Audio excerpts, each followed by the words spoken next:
All right, welcome everybody. Good evening to you. Happy Election Day. Jessica Schmidt here alongside investigative reporter Candice Hare, and we are going to be bringing you this live streaming coverage for the next several hours leading up to our newscast at 10 p.m. And Candice, we're going to be covering, of course, the results as they come in, but we're also going to be going to live reporters and just talking about all these important issues tonight. It's a big night potentially on the cards. I mean, we have so many issues that affect your everyday life. They affect your family. They affect how you go about, just living your normal life, whether it's big races that we focus on a national level, the gubernatorial race in Kentucky, or things like issue 1, issue 2, abortion and recreational marijuana in Ohio, or maybe you're wanting to pay attention to your local school levy or something that is on a very, simple level near your home. We will have all of those covered. Yeah, and we'll be going out to reporters throughout this live stream as well, so we'll keep you posted on that. We'll be able to get active live shots from them throughout this streaming. And this is a little more casual than a newscast, so if you guys are watching us on Facebook, you can ask us questions in the comments and we'll do our best to answer them for you. But first, before we dig into all of that, we do have some results coming in from Kentucky right now. Candice, the polls there have been closed for about an hour now. They have, and we're starting to not only get some of those results in, but we're starting to see the location of where some of those results are coming in from. You're getting a little bit of a look there on our website. And Jessica, if you move towards that big blue bubble there, that one, that's it. That's Jefferson County, that's Louisville. You see Andy Beshear has a huge lead there. That's something his camp will be paying close attention to. If you remember when he won very narrowly against Matt Bevin for first time around, he really racked up those votes in Louisville, in Lexington, and then in northern Kentucky as well. Justin, if you move up into our viewing area here in Campbell County, you're seeing that big margin for him as well. That will be very important to him, northern Kentucky. Daniel Cameron has Boone County, a little bit of a lead there just over to the west, but Matt Bevin carried that county in that losing campaign against Beshear, so that maybe is what we would expect to see. But I can tell you Beshear's camp, they'd be paying a lot of attention there to Jefferson County like we saw, and then places like Campbell County, Kenton County, northern Kentucky. That was a key for them in that victory last time around, one that you remember, Jess, was very, very narrow. Yeah, we know that both of these candidates, and we can show you some video of them voting as well, have been part of debates. They have been very vocal when it comes to things like abortion, reproductive rights, as some call it in Kentucky. This, by the way, right now, this is video of the current governor, Andy Beshear. Of course, he is the Democrat in this situation. This is him doing some early voting with rapper Jack Harlow. And we also were there when Daniel Cameron was voting as well. He actually voted today, whereas Governor Beshear voted early voting. So now here's some video of Daniel Cameron voting as well. And we're going to continue to watch these results. It's still pretty early, Candice, with only about 14% of votes counted. Very early. I mean, votes are coming here in chunks. A lot of those votes are coming in from those metropolitan areas. So when you see a big chunk come in for Andy Beshear, putting him up, tens of thousands of votes, we are early. Oftentimes in those smaller, those more rural locations, it takes a bit longer for the votes to come through. And oftentimes in Kentucky, those are the areas that you would expect to lean towards Daniel Cameron. So you're looking at that, gets an early lead maybe for Beshear. How well can Cameron close that as the night goes on? That's the trend at least you would expect to see. But I can tell you, Jess, I was at the debate, the only debate in northern Kentucky between Governor Andy Beshear and Attorney General Daniel Cameron. And you mentioned things like abortion. That was something they both talked about a lot. But another big topic was education, public school education, salaries for teachers. Do they think teachers should be paid more money? What would they do to make that happen? If so, there was also quite a bit of talk about crime, police, things that we have seen really have a profound impact on the state of Kentucky over just the last couple of years.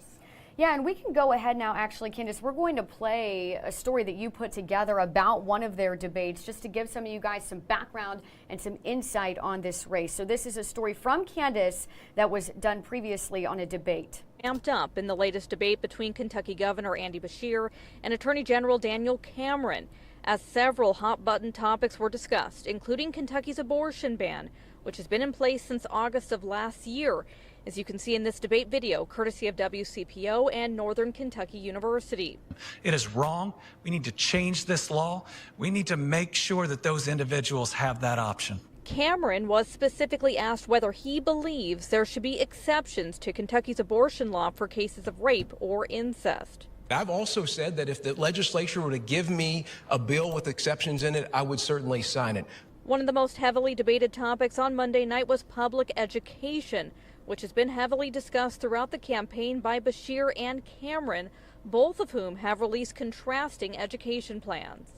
We need leadership that's going to catch our kids up, going to make sure that we increase the salaries of our teachers, restore discipline to the classroom, and remove any bureaucracy that might exist that disconnects our teachers from our students. My plan, an across-the-board 11% raise for every teacher, bus driver, mental health counselor. If we want to catch our kids up in math, they have to have a math teacher. And it's also time for universal pre-K for every 4-year-old in Kentucky. Given the emphasis on public education during the debate, after it concluded, I asked both candidates whether they think this is a pivotal moment for education in Kentucky. I'm a product of Kentucky Public Schools. I wouldn't be here without our hardworking educators, and I believe in them so much that I've proposed what would be the largest single raise for every public school employee that we've seen in a given year. I think it's a pivotal moment if we get a new governor, and I will be an education governor, one who supports our public school systems, who values our teachers, who makes sure that they have the resources they need to do the job. Okay, so you learned a little bit more about those candidates there. I know, Candice, that was only one of several debates that they took part in, but I imagine some of those same topics have come up, like we have seen them come up time and time again. They have, and I can tell you, being there at that debate as well, I think when I led into that package, when I worked nights at the night, I said it was a contentious yet civil. It really felt that way. This is a campaign between the two that, they have, nothing has gotten out of hand or crazy, but you can tell that, the personal jabs were there a little bit. This is one that, it's a big race. It's an important race, not only in Kentucky, not only in the tri-state, but in the country. Many people are looking at that race for clues, maybe for what to expect for the presidential run coming next year. And we do have one more story related to this race that we do want to play for you. This one was actually put together by Megan O'Rourke, an anchor, of course, here at Fox 19. And this one is more just about Beshear and Cameron actually coming and visiting the tri-state during their campaign. So here's that story from Megan O'Rourke. Cameron rolled into Fort Mitchell this morning as part of his Fight for Kentucky bus tour. During the event, Cameron talked about his plans to close the learning gap that he says occurred as a result of schools being shut down during the pandemic. He also talked about the economy and job growth. And we need new leadership. We need leadership that's going to get people working again. If you believe that able-bodied people should be working, then my campaign is one that you got to get behind. If you believe that we should eliminate Kentucky's income tax, my campaign is the one you got to get behind. Both Cameron and his competitor, incumbent Democratic Governor Andy Beshear, are out meeting with voters this week, hoping to rally support ahead of November 7th. According to the latest public poll by Emerson College, taken October 1st through the 3rd, Beshear is leading with 49% compared to Cameron's 33%.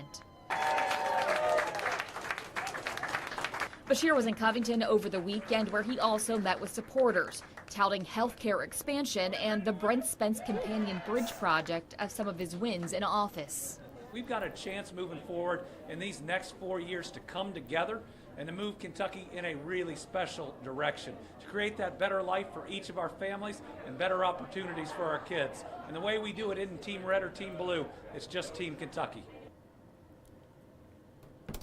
And again, that story was done by our Megan O'Rourke. Candice, taking a look at the numbers, are we seeing more votes coming in? We are seeing more votes coming in, Jessica, and I would, again, we highlighted a minute ago, if you were Andy Beshear, comparing the map it took you to win last time against Matt Bevin to what we're seeing now, I would think that their camp is pretty happy about what they're seeing.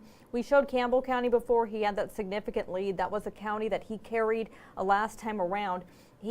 Numbers have just come up for Kenton County, and he has a very large lead there as well. Again, Northern Kentucky played a really pivotal role the last time we had that gubernatorial election, and now we're seeing some of those same Northern Kentucky counties being carried by Beshear. Again, Daniel Cameron does have that lead in Boone County. That was a county that Bevin carried last time around.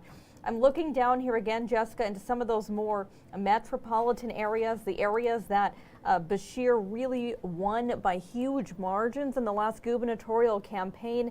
And looking at Jefferson County, Louisville, he has a very, very large lead, a little bit less than 30,000 votes.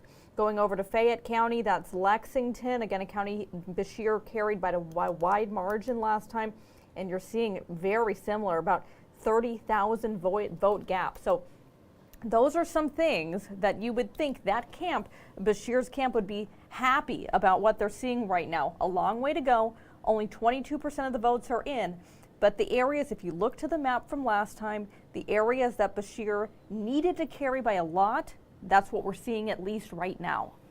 And we do have some live pictures just briefly here to show you. So we have reporters at both Bashir and Cameron's camp. So here's a live look at one of those, and here is the other one there as well. So right now we're really just seeing, Candice, crowds of people gathering, which is to be expected as people wait for the results to come in. And we know with a race like this, it could turn out to be really close, and it could take some time for us to really find out exactly what happens with this race. But we will be checking in with the reporters covering this. That is our Chancellor Wynn and Peyton Marshall. Peyton is in Louisville with Governor Andy Bashir and his camp, his campaign. Chancellor Wynn is also in Louisville, but he is with the Attorney General Daniel Cameron, of course, the Republican challenger for governor. And probably in about an hour or so, maybe a little less, we'll be checking in with them to see how things are going. So those were some live pictures there.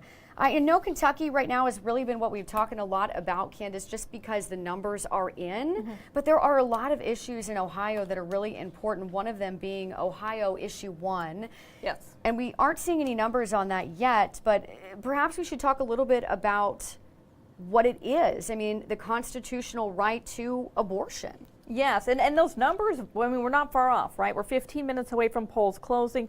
I know when I was in Hamilton County, at least, they were saying maybe about 30 minutes at the most to get that first chunk, those early votes counted, and that's going to be a big tell, not only here in Hamilton County, but again, you look to the big ones, Franklin County, Cuyahoga County, those are often the tells for something like Issue 1. Right. You mentioned what it is, a constitutional right to reproductive rights. You know, when you look at the actual text of the bill, I know it gets abortion, and that's an aspect of it, but things like, you know, protecting contraception, that's part of it. So there are many facets to it, and it's something that, you know, following it here, reporting on it for as long as we have in Ohio, it's been interesting because we saw it come up with the original Issue 1 back in August. Right. And then you're seeing it come to the fore now. And one of those reasons why for people who were proponents of this edition of Issue 1, why they really galvanized behind the last one was because they wanted it to be a constitutional amendment. The difference being it's protected. There are a lot of protections that come with the constitutional amendment once it's passed. In order to get that revoked or modified, that comes back to a vote of the people. Lawmakers aren't able to have that say. So a lot on the line with that one.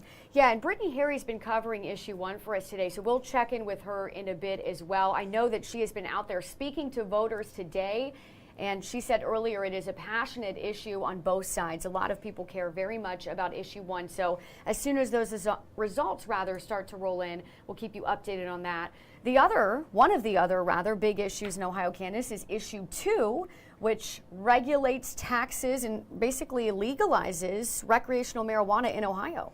It does. I mean, you hear the money component a lot, right? It would add a 10% tax in addition to sales tax for any recreational marijuana that is sold to adults at dispensaries. So that's where that money comes from. I know Ohio State, they've done a couple of, analyzing how much money that would potentially get the state every year, and you were looking at millions and millions of dollars, upwards of $3 million by some of their counts, just annually from that alone. There were some key points to note. It would be 21 and older, so you do have an age restriction in there. It would not allow for people to use marijuana and then drive. That is prohibited, or operate any type of vehicle. That is prohibited as well. So there are some regulations to that, and it goes both ways. I've talked to lawmakers over the past week about it. Those in favor have said to me, the money's important. We need the money as a state. We're losing that money to neighboring states like Michigan that have already passed this. People cross the border and go buy it if they're going to buy it anyway. And I've heard some of them say we need the regulation. We're in a day and an age where sometimes drugs are laced with other drugs. This allows to maybe, in some ways, or in their view, make things safer. You know, and those who are against it have told me they're afraid about kids. They're afraid about kids who are younger than that, but getting a hold of things like that marijuana if it's around the home. And some of them have told me that the money doesn't matter. You know, they want to protect the kids more than take that grab bag of money. So it just really depends on what side you're on. And that's something that's obviously been important to us, is making sure we're talking to both sides, those who support it and those who are against it. And Candice, you actually did a two-part story on this. And so I want to go ahead and play for you all now part one, just to give you even more background on issue 2, what it means, what it entails. So this is Candice's first part of that part two-part story. Wins will vote on issue 2 to commercialize, regulate, legalize, and tax the adult use of cannabis. Among the stipulations in the proposed law are authorizing landlords or employers to prohibit use of cannabis in certain circumstances and creating a 10% tax on top of sales tax on adult use cannabis purchased at dispensaries. On the ballot, it says that if passed, the law will become effective 30 days after the election, but that is only if lawmakers don't intervene. The General Assembly could say, wait a second now, we don't like that.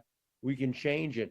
Stephen Steinglass is the Dean Emeritus at the Cleveland State University College of Law. He says this law is a statutory amendment. They're easier to get on the ballot than constitutional amendments, but they're also easier for lawmakers to repeal or modify.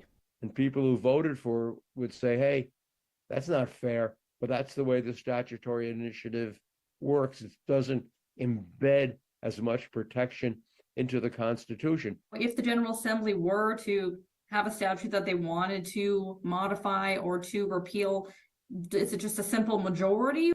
In Ohio, at least, it's by a simple majority vote. And many states that have a statutory initiative that's used more often than Ohio's is used have protected their statutory initiative by requiring a supermajority vote.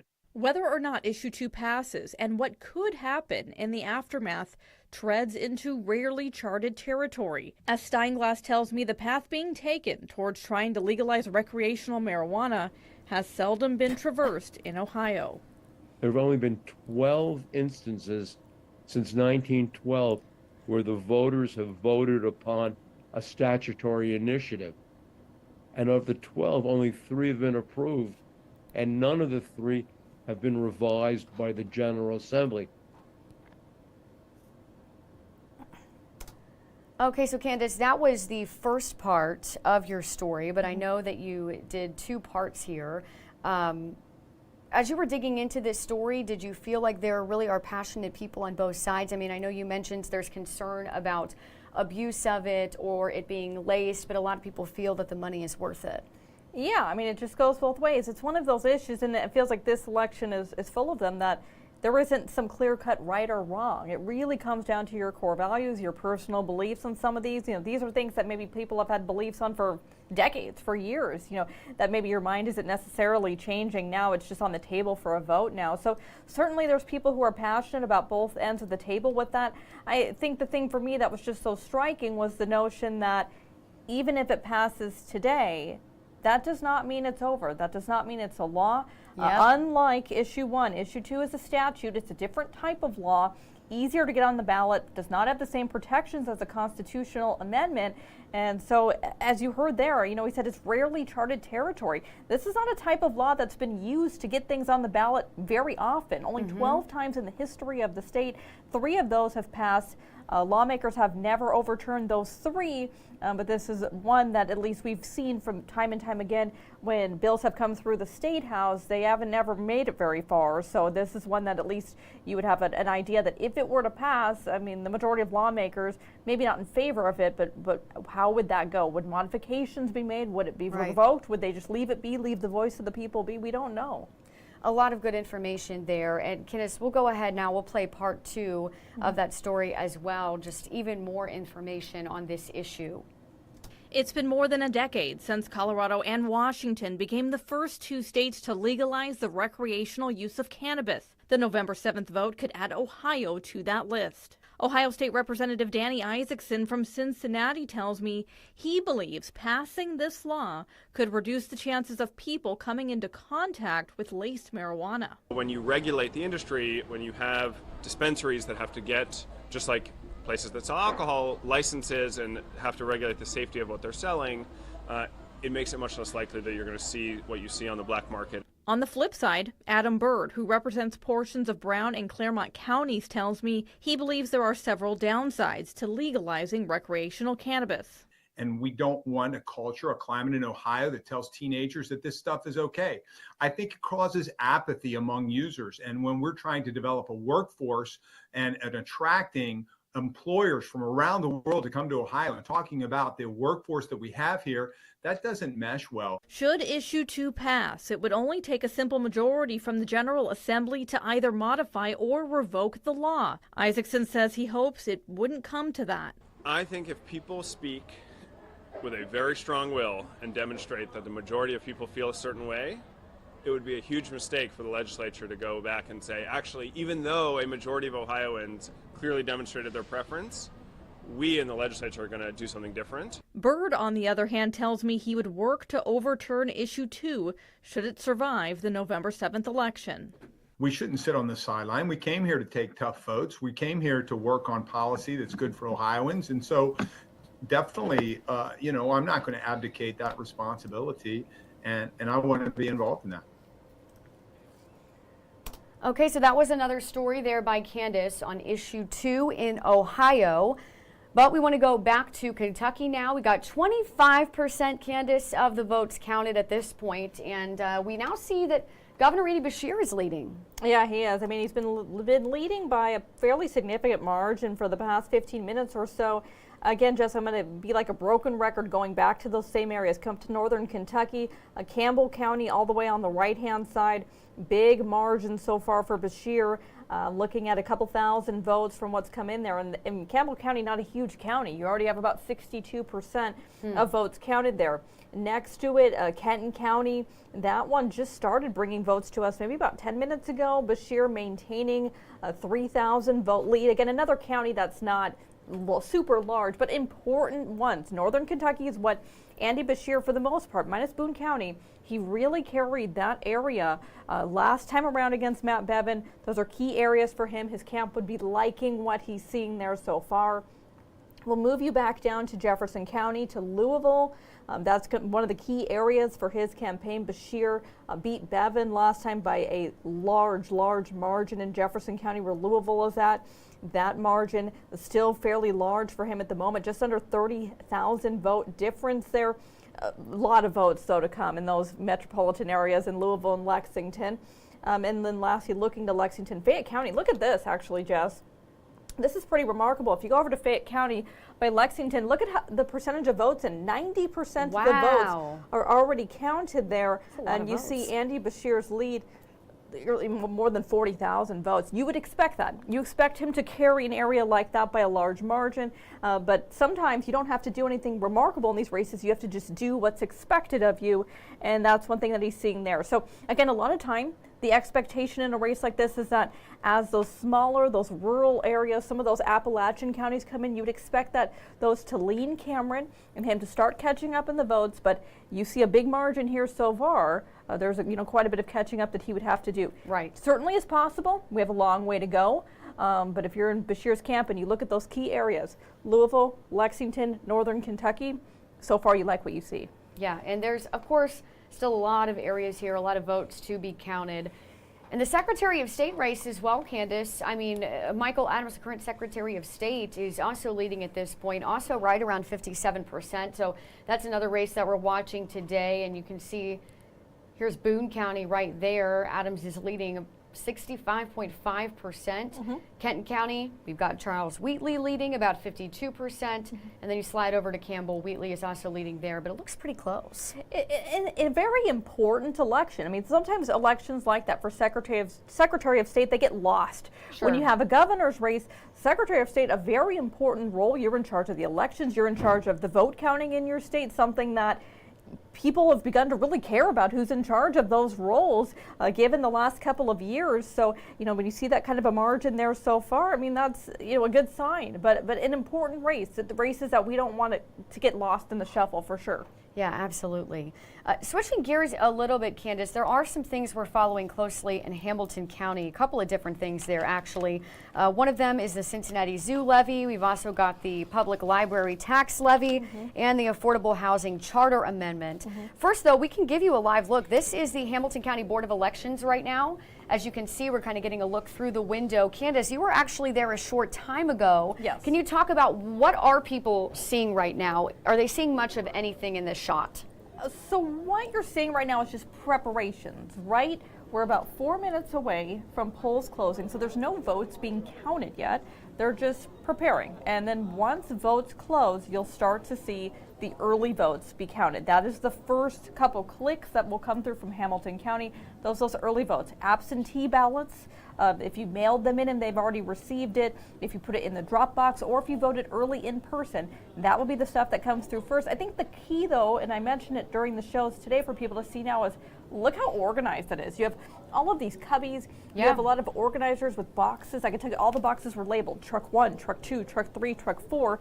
And if you've been to the Board of Elections on election night, that's because you have the physical trucks that come in, not when the polling places just close, but when people are done voting. So obviously if you're in line when the polls close, you get to vote. So once everything is wrapped up at those locations, those ballots put on the truck, they're brought in, and they're brought right in there, organized and put through. And I know when I was down there, they expected the early votes to be in by 8 o'clock. So that first half hour, we should know them pretty quickly. Yeah, and we do have Megan O'Rourke out there with videographer Chris Waldman, so we'll check in with them here in a little bit too, just to see how things are going on their end. We mentioned the Cincinnati Zoo levy, so here's some video of the zoo right now. Basically, in this case, voters are deciding if they want to continue a property tax levy that helps pay for maintenance and animal care. So our understanding is this does not raise taxes. It keeps them at the rate they are right now, which is about $9.01 per $100,000 of assessed home value. Candice, the people at the zoo have said that this brings in $7 million a year for them. It helps them cover food, medical care, and upkeep, which they say for some of the animals, the food can be really expensive. They have to bring it in from other places. We know that zoo officials did originally try for a tax increase, but that was rejected by the Hamilton County Commissioners, which is why we're now seeing this levy that would keep the tax rate right about the same. Yeah, I mean, I remember that county commissioners meeting where they proposed that increased amount, saying that they need more money. I mean, a lot of places dealing with inflation, so you understand why they would need that kind of money. And certainly the zoo is a tourist attraction, something that just being there brings in funds for the city and for the county, so you can understand at least the thought process behind that. But as you say, the commissioners rejected that, so they went back to the same amount of the previous levy that they had. So as you say, this is just a renewal. This is not an increase. And I mean, it makes sense. We are dealing with a number of levies in the county and in the city of Cincinnati this time, and obviously dealing with this at a time when a lot of Cincinnati residents are already having to deal with increased property taxes as it is. So when you're talking taxes for some of these homeowners, and you start adding on the zoo and the library and certain entities, and there's a lot going on.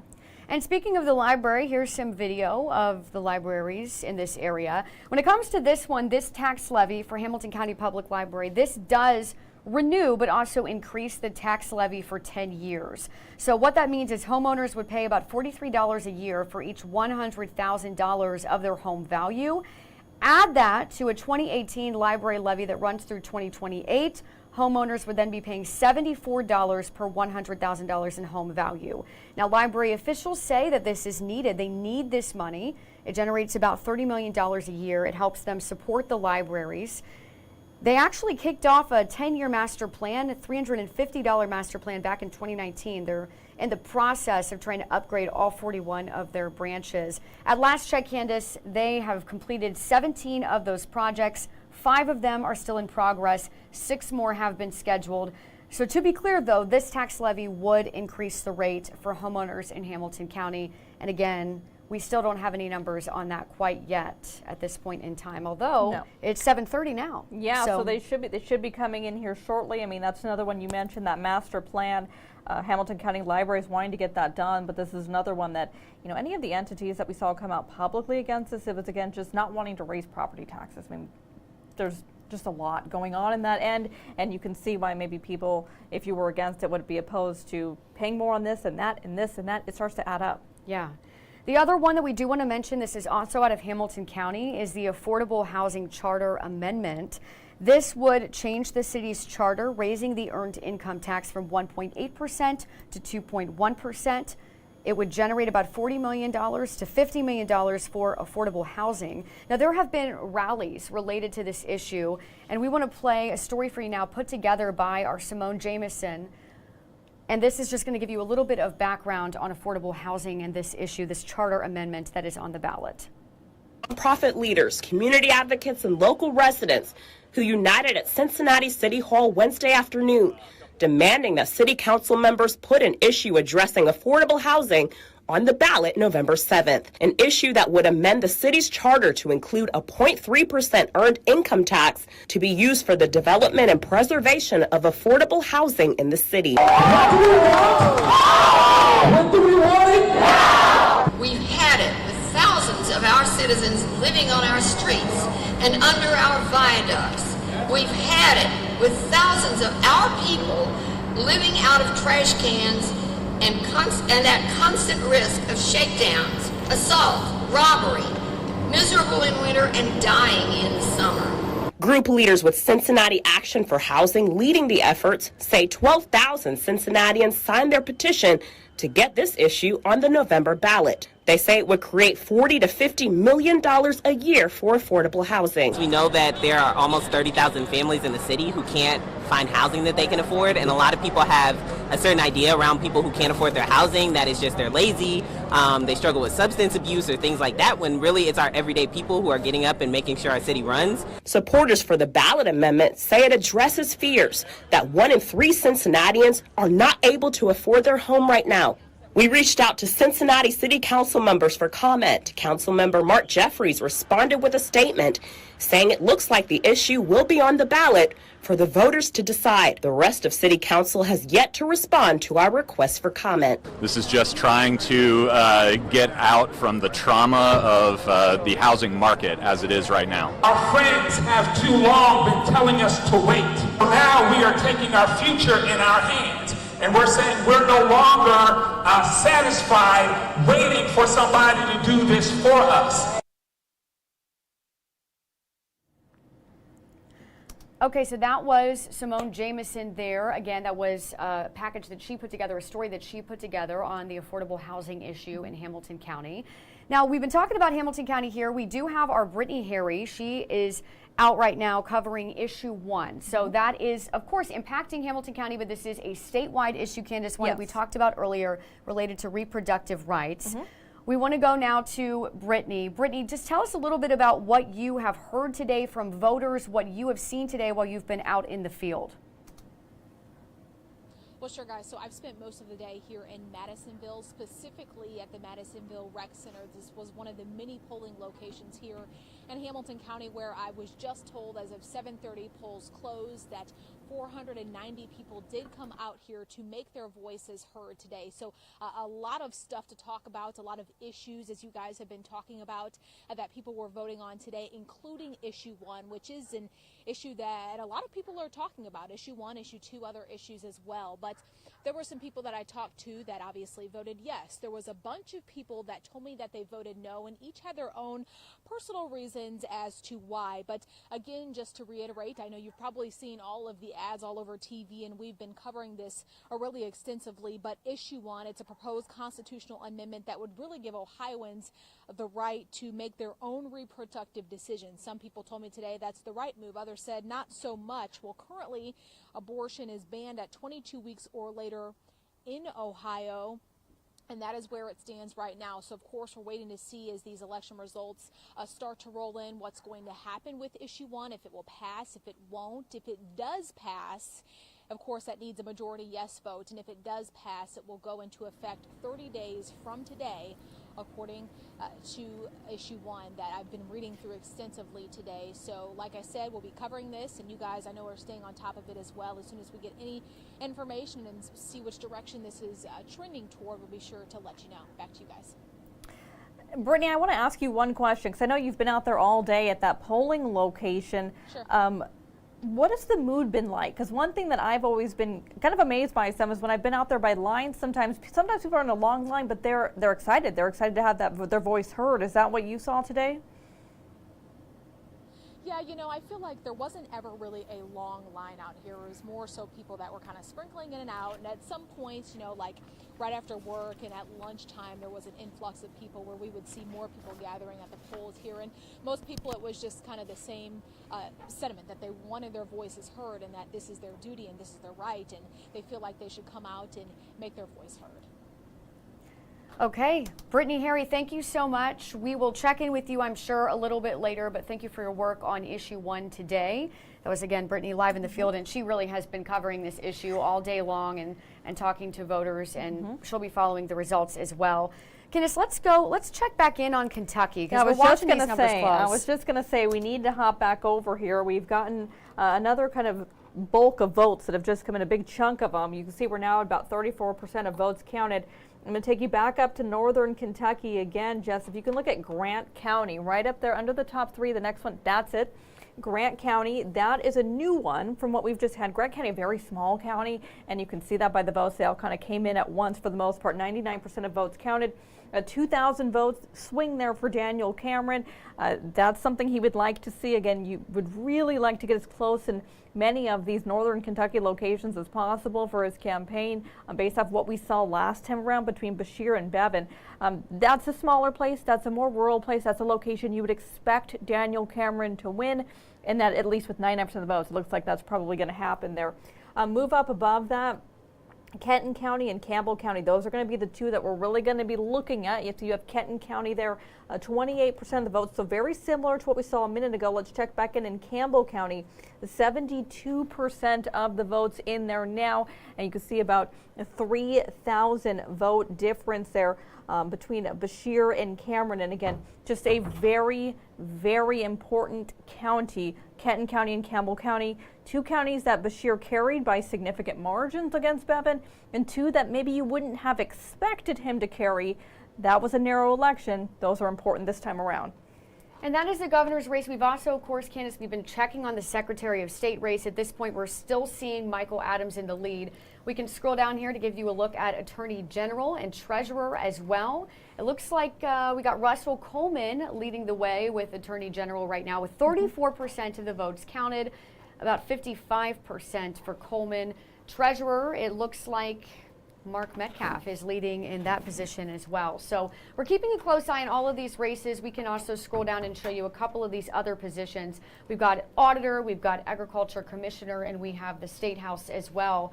Interestingly, Candice, I noticed here it says the State House has 80% of votes counted as opposed to some of these others that are just 34. Yeah, that's for a special election. I believe it's in a suburb of Lexington, so just perhaps maybe that county has been pretty quick at counting the votes, but yeah. You can see that some of these counties, they all do it differently. Some, they come in a couple of waves. We've seen that in some of those metropolitan counties. That's typically what you see in the bigger counties, right? You have a big kind of chunk of early votes that come in, and then we start counting from there. And of course, you have so many votes coming in, sometimes it takes a little bit longer. Right. In some of the smaller counties, it just varies. Some, they trickle in. Some, maybe you only had 1 or 2 precincts where even you were able to vote.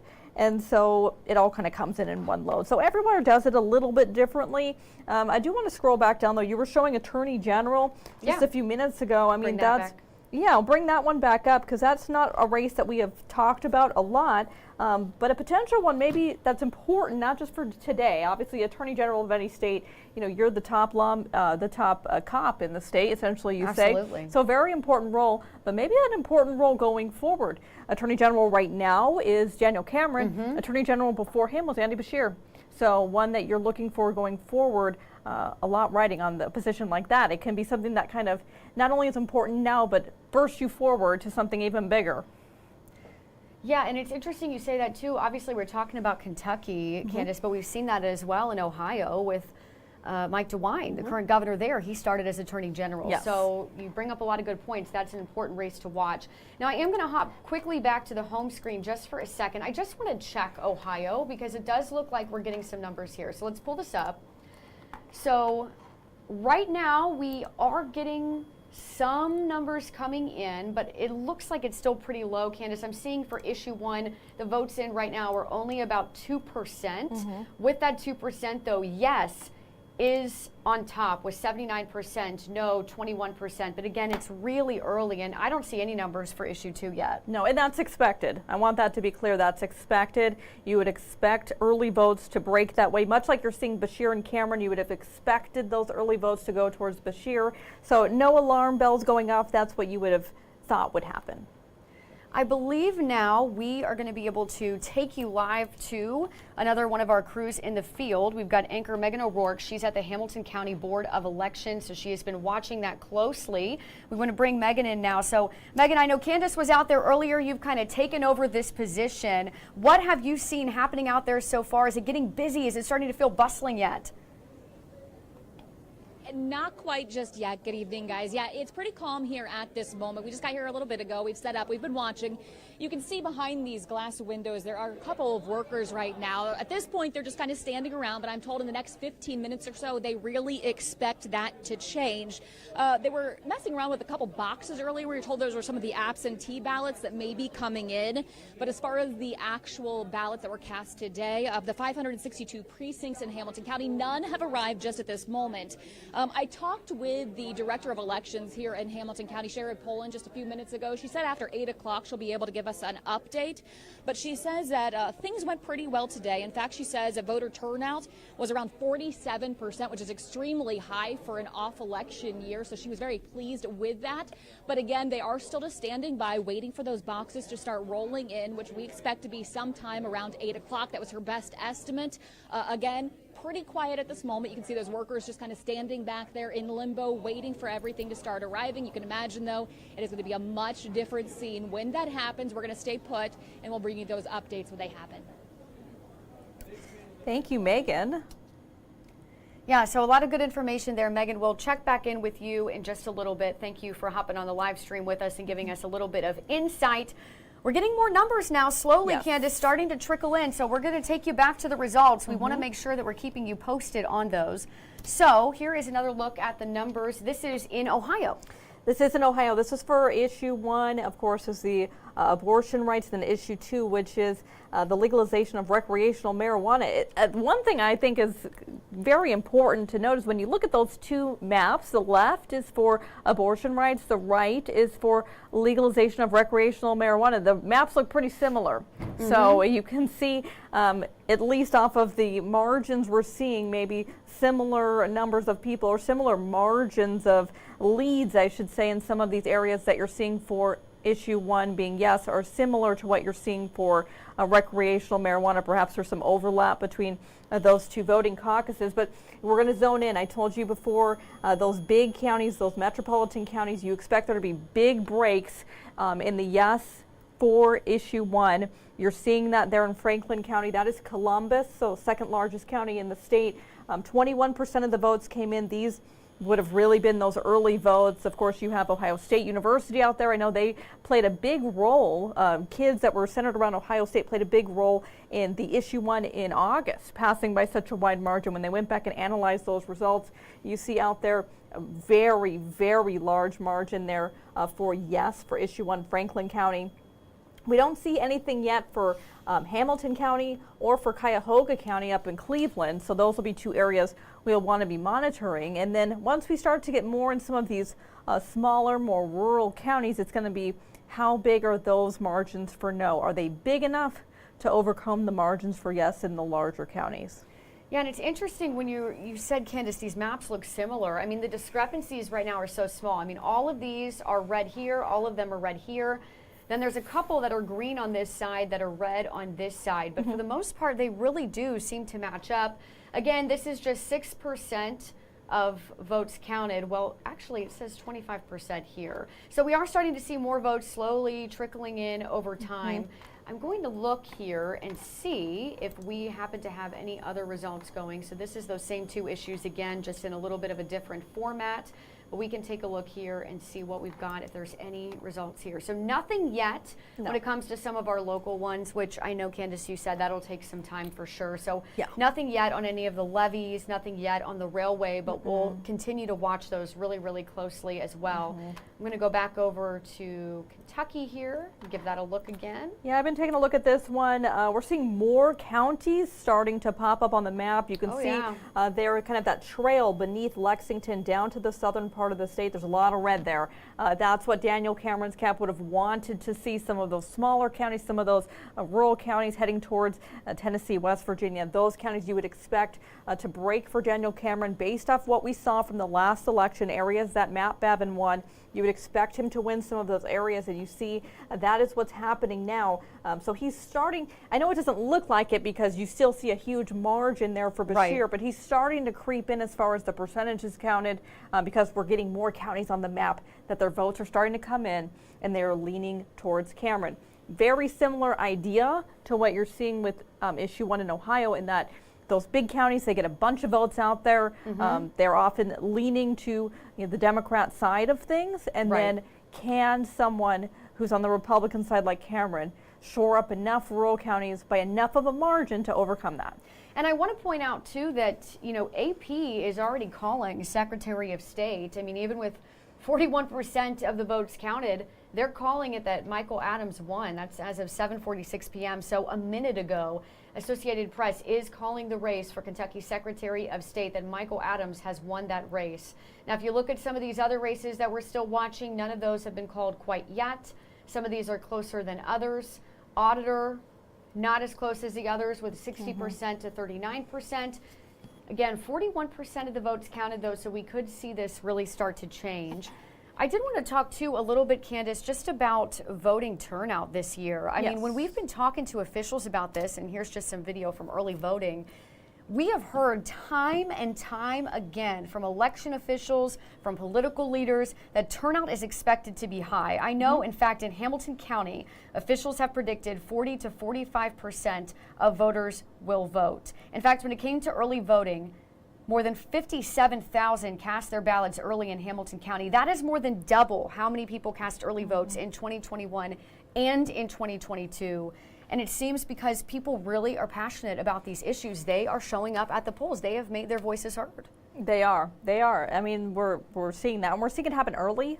More often. It was funny, when I was down at the Board of Elections, one thing Sherry Poland was talking about is that she feels like they've had better early voting turnout since they moved to the Norwood location. Of course, they not long ago were at a different location. They feel like more people are voting now that they're at this location. So, anything even to that degree can play a role. I do want to go back, though, 1 second quickly to Kentucky, because we've been talking about a lot of the areas that we are seeing some votes being counted starting to come in. But I want to center your attention there just to kind of the tail of Kentucky, should you say, that left-hand side where we have a lot of counties that they haven't come in yet. You see a lot of zeros there.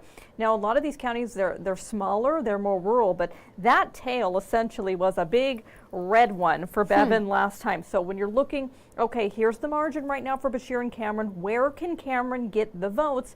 That's the area you want to be looking to, because we don't have any votes in yet for the most part.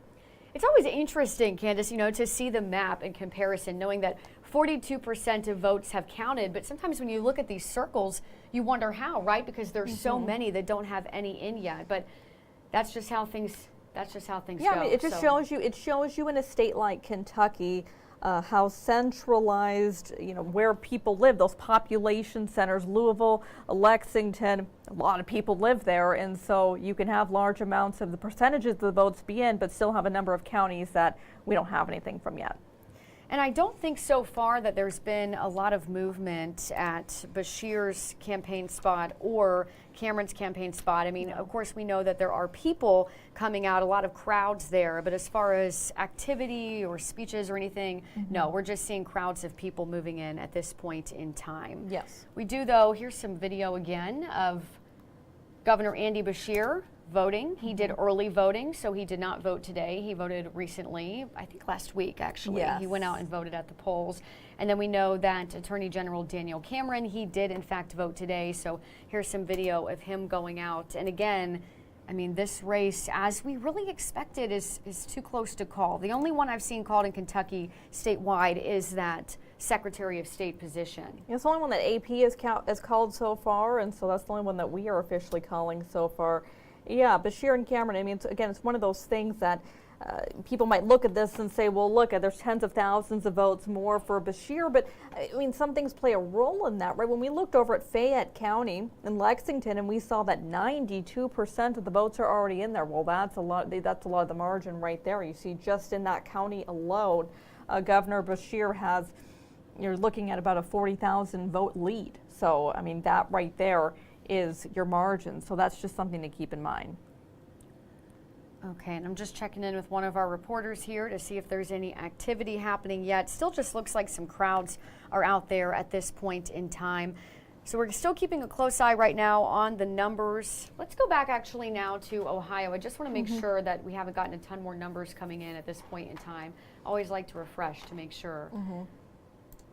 Okay, so just looking at this right now, you can see there's 6% of the votes in at this point in time, 65% yes for abortion rights, 57% yes for marijuana. And I want to go back to the map because we just got our first dump of votes in Hamilton County. These are those early votes. We heard Megan talking about these.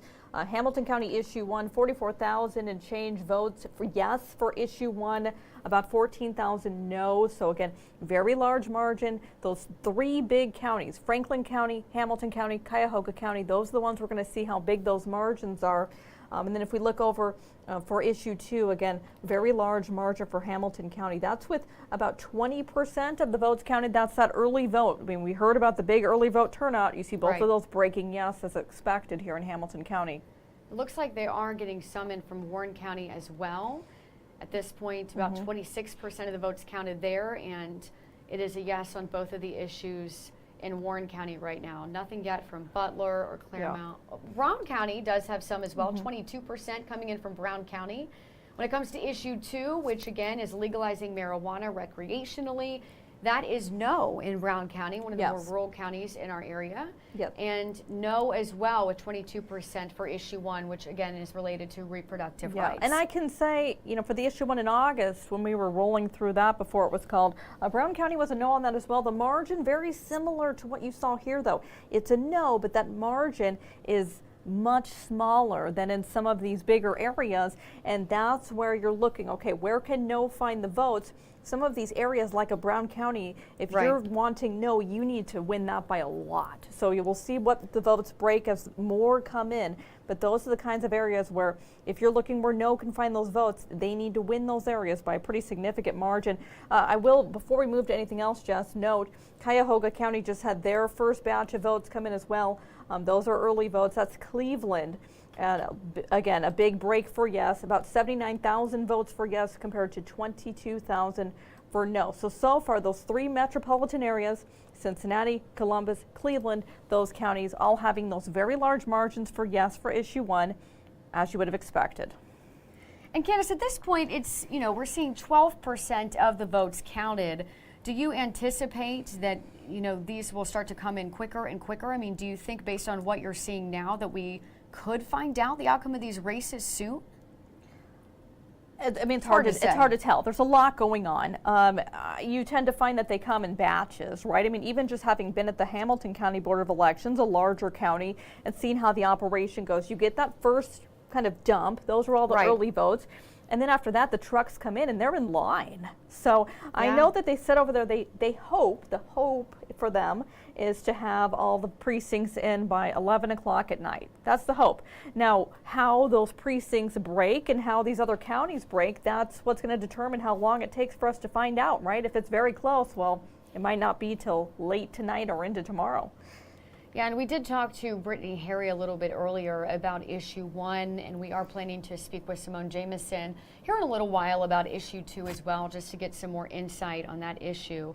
Looking through here to see if there is any other results that we need to keep our eyes on right now. Obviously, this is our main priority is making sure we're following these results closely. Let me go back over to Kentucky for a moment here just to get a check. Things just kind of seem going the way they've been going in Kentucky. No real changes. Those margins still very similar up there. Again, what I'm going to keep reiterating is the fact that Fayette County is 92% of their votes counted, a fairly large county in Kentucky. That's where you're seeing a lot of that margin for Beshear. And so that's why you can look at that and say 40,000 votes, this is over. It's not over. That's not over by a long shot. And that's one of those races that we have been saying, and we've been told ourselves too, that it's potentially going to be close. A lot of times we see some of those races, it takes some time to find out the final outcome as well. Okay, so I want to make sure that we're covering everything here. One other issue we will touch on, we'll go way more in depth once we start seeing the results actually coming in, is issue 22. That's in Ohio, specifically in Cincinnati. That is the railway sale. That is, I would say, Candice, kind of a complex issue. A lot of opinions on that one. Yes. But we are not forgetting that. We are going to talk about that as well, and we have some stories that we can play for you too to give you some background on that. But as far as I've seen, we have not seen any results coming in on that. Not quite yet, but it should be close. I mean, if we have that early dump from Hamilton County, it should not be far off that we start seeing some results for that. Again, $1.6 billion potential sale of the Cincinnati Southern Railway, which they currently lease to Norfolk Southern, so we'll have more on that a bit. So we are going to go back to Kentucky because Chancellor Wynne has been out and about today. He is specifically in Louisville, and he is covering Attorney General Daniel Cameron's campaign. As we have been saying, he is hoping to become the next governor, as is the current governor in Kentucky, Andy Beshear. So we've got Chancellor right here on standby. Chance, we'll go ahead and take it to you. What can you tell us about how things are going there? And it looks like you have someone with you. Yeah, Jessica, Candice, we are going to be interviewing this gentleman here just a second, but I want to give you an understanding of how the room is feeling. We spoke to representatives from across Kentucky, state representatives, and it's a common theme. It is a cautiously optimistic. That's really what we're hearing from a lot of people. But more importantly, we're going to jump into this interview really quickly. So I know you're from Oldham County. Give me a little overview. Why here? Why'd you come to Louisville tonight? Well, we think that Daniel Cameron is going to be our next governor. We're still positive. The numbers are, not coming in like we would hope, but I think we've got I think in the end, when Western Kentucky gets in and Eastern Kentucky numbers come in, I think Daniel's going to win it. Now, I know you're from Oldham County. What do you do there? I'm a magistrate in Oldham County, which is our legislative body. We have 8 magistrates and then our county judge, and we're basically the legislative body for our county. So I think you might be a great person to really speak about this next question I have, which is the presidential election next year. Do you feel as this governor's race here in Kentucky, I know it's on a national spotlight right now, but to you, how does this really almost preview what's to come next year for the presidential election? Well, I think it's a great test for the Democrats and the Republicans both, because I think the way Kentucky goes, a lot of times the nation goes. And so, I think that if Daniel can win it or even be close, I think that it demonstrates that the Republicans are going to be in a strong position next fall. That's why I know so many people. I had friends down in Florida reaching out to me saying, hey, we're watching you right now because we're so curious about the governor's race in Kentucky, just because the whole nation really is watching us. Right. Last quick question. I think you'll be fine with this one here. But that theme of cautiously optimistic, does that hold true with you? Absolutely. Absolutely. I think, like I say, the numbers, and we knew that going into this, that Jefferson County, which is Louisville area, and the Fayette County, which is Lexington area, we're going to be pretty Democratic strongholds, and those numbers are demonstrating that. But I think when you get out in the more rural areas of Kentucky, that the Daniel has got a lot of support, and I think those numbers are going to start closing. Well, Kevin Jeffries, I appreciate it, sir. Yes, Thank you so much, and I'll let you get back to your family out there. Appreciate it. Thank you. So really, we're really following these numbers here. I know they're still coming in, and we're going to continue to get a lot of numbers here. The one bit of cheers that we actually had here, because if this is the Republican Party for the state of Kentucky, this is really their headquarters here for election night. I'm actually pulling up our Fox 19 now. You can be here right now. You can go to our website to actually follow along with these results as they come in. But Michael Adams, he actually won the Secretary of State election. That's been called, and that was the brief amount of cheers that we had here in the Republican Party's room. Obviously, they were very excited about that. But what we're going to continue watching is Beshear versus Daniel Cameron. And right now, I mean, I'm looking at these results as of 7:59, so about 1 minute ago. It looks as though 46.9, so almost 47% is for Daniel Cameron right now, while Andy Beshear is sitting at 53%. So it is a close race. I know earlier in the night when those numbers first started coming in, I'm talking 1%, 2%, 3%, so very, very early on, Beshear had a larger lead, then it flipped. And then now it's a little bit back to Beshear is leading Cameron. Again, those numbers are 53% to 46.9%, so basically 47% here. But this is only 49% are reporting. And, of course, we're going to follow along with Northern Kentucky because I know viewers in the tri-state back at home, we're in Louisville right now, but back at home in Canton County, Campbell County, Boone County, they're really curious as to how these results are going to go. And I can pull those up. You can actually take this map and jump it down to individual counties as to how many votes are actually coming in their favors here. So, like, we can actually click on Gallatin County, which is just south. But let's start with, let's see here. We have Canton County, I believe, if I can get it to pull up. We don't, with so many news stations here. Actually, I want you to take a look because this is what's really standing out to me. Pan this way just a little bit, Tom, if we can. I want you to see the row of media here. We talked about this being an election, a governor's race that's on a national spotlight right now. Take a look at all the cameras here. This is the media that's here specifically to cover the Daniel Cameron's race for the Republican Party. Of course, with this streaming schedule happening tonight, we're going to be following along with this. And as I mentioned, Boone County right now, 99% of the votes are counted in Boone County. So I know it's not completely official yet, but Daniel Cameron is winning that one, 56% over Andy Beshear's 44%, and that's back in Northern Kentucky in Boone County. And if we just quickly go to the other two here, I mean, Canton County, only about 70% reporting, so there's still 30% of these votes that still have to be counted. But that 70%, it does have Andy Beshear leading 55% to about 45%.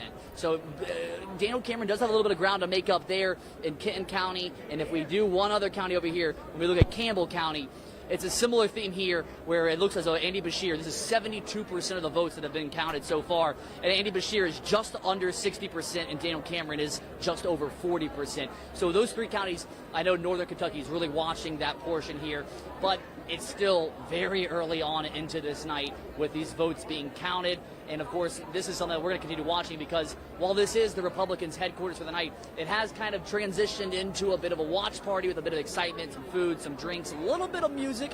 And, of course, here, people are hoping that it transitions once again from a watch party to a victory party, but only time will tell. But for now, Jessica, Candice, reporting live in Louisville, I'm going to send it back to you guys.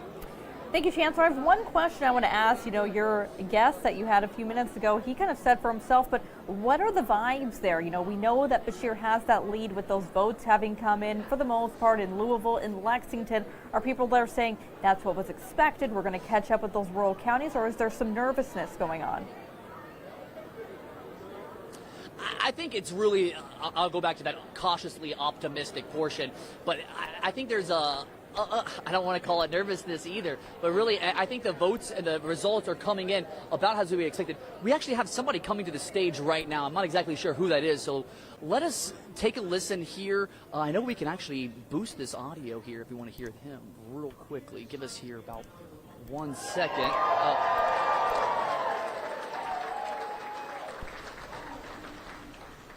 I'm Scott Jennings. All right, I'm a representative of the Republican Party, a member of the State Executive Committee, and I'll be serving as tonight's MC.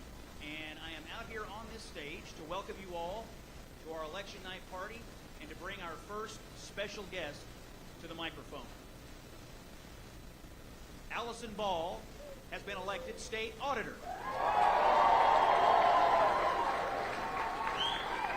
She has been a watchdog protecting your taxpayer dollars as state treasurer. She has been fighting the ESG agenda, fighting waste, fraud, and abuse. She has a beautiful family.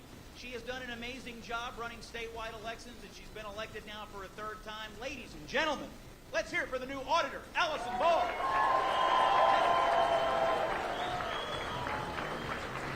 So obviously this is going to be a bit of a victory party for Allison Ball here as she's going to be speaking, but I know our focus currently is kind of on the governor's race here. So if you guys would like to continue watching with us, we are going to have this audio continuing up with her on the stage here. But for now, reporting live in Louisville, I'll send it back to you guys. All right, Chancellor, thank you so much. We'll probably check back in with you here in a bit, but it looks like things are really starting to happen there. We're going to go to Peyton Marshall here in a minute, but first I want to check back in on the results before we get to her because it's important. So let's bring those back up and just see how things are going. That's right. I'm going to refresh the page as always just to make sure. So Chance mentioned some of these numbers, but again, 50% of the votes counted right now. We have Beshear leading 53 to 46%. Yes. We knew that they had called Secretary of State, but I did notice, and this is, I think, who he just mentioned there, that auditor. Yeah, that was Allison Ball. That's has who been was just won and speaking. called. So that makes sense there that we started to hear some celebrations from the Republican Party in Louisville because they just found out that the race has been called for Allison Ball. Still no call on Treasurer or Agriculture Commissioner, no call on Attorney General, and no call, of course, on Governor. But we are seeing more of those circles popping up on that map, Candice. We are seeing more popping up, a little bit of mix of red and blue. A lot of those votes are pretty early, about 10% of votes. A couple of them have 2.5%, so a long way to go. But again, in some of those strongholds for Beshear, Louisville, still a lot of votes to be had. They're only 32% are in compared to Lexington, where they're almost wrapped up for the day. So something to still keep an eye on as those votes come in. That margin between the two, though, really holding pretty steady, at least at this point. But I know we have Peyton Marshall, who's out there really covering what the camp is feeling right now. Yeah, and we do want to send it over to Peyton here. So Peyton, tell us, how have things been going there? I know that you are also in Louisville like Chancellor is, but of course you are covering Governor Andy Beshear's side of things. Fill us in. How's it going? Yeah, well, I can tell you guys that this room has definitely gotten packed since the last time I spoke to you guys on Fox 19. In fact, I'm here with David Nicholson. David, talk to me, first of all, just about the atmosphere of being in here and why it was important for you to show the support. It's so exciting to see our governor get reelected tonight because the excitement throughout our whole Commonwealth and he's led a path forward for Kentucky the last 4 years. So why not cap it off with a big celebration tonight and say to the rest of America, Andy Beshear is back. And you were talking to me, David, about his term and what really impressed you. Can you talk to me a little bit more about that? Can you convey more on that? Absolutely. You know, this is a governor that has proven that he can work across the aisle. We have our income tax has been cut. What he did in the natural disasters with the tornado in our western part of our Commonwealth and then followed with the flood in our eastern part of the Commonwealth and how he served those residents, those citizens, not one time, not two times. He and his wife, the First Lady, kept going back. But at the same time, he was building our economy that for once Kentucky can say, we're number one. We're one of the top 10 economies emerging. That's exciting. And, you know, David, what you said, his response, right? He had lots of things in his term, as you'd mentioned. There's the tornadoes, there's the flooding, then you had the pandemic. And, you know, something that I feel like people keep talking about, especially when it comes to COVID-19, was his response in those day-to-day conferences. Talk to me about why that transparency was so important during that time. Well, I think you used the magic word, transparency. He spoke to the citizens every day at 4 o'clock. He kept you informed, regardless of how you felt about the pandemic and what was right or what was wrong. He kept you informed. And as we lost fellow Kentuckians, as they lost their life to the COVID, at least you knew he cared. He was trying and doing the best that he thought. He's a man of faith. He's a man of principle. And when you're a leader, it's not red, it's not blue. You know, when there's 10 inches of snow, citizens want the snow removed. They don't care what party moves it, just move the snow. I need to get to the doctor. I need to get to work. A lot of people, David, have been talking about Andy Beshear's character, which is really something that you just highlighted. You know, when it comes to this race, there's a lot of hot topics, right? One being education is a big one, and also abortion. Can you talk to me about that when it comes to Andy Beshear? Well, again, as I said, he's a man of faith. He's a man of principle. Education was a high priority of his, so much of what he wanted to probably accomplish his first term in office, as you said, the pandemic. But my goodness, look at the record of what he did accomplish. So now he's going to be given the opportunity to finish what, as I said, Governor Beshear is a path forward. He's a path forward for the Commonwealth of Kentucky that's putting us in a very positive light nationally, and particularly on these two issues. Commonwealth, the citizens spoke last year on the abortion issue. No, it's not appropriate to put it in our Constitution.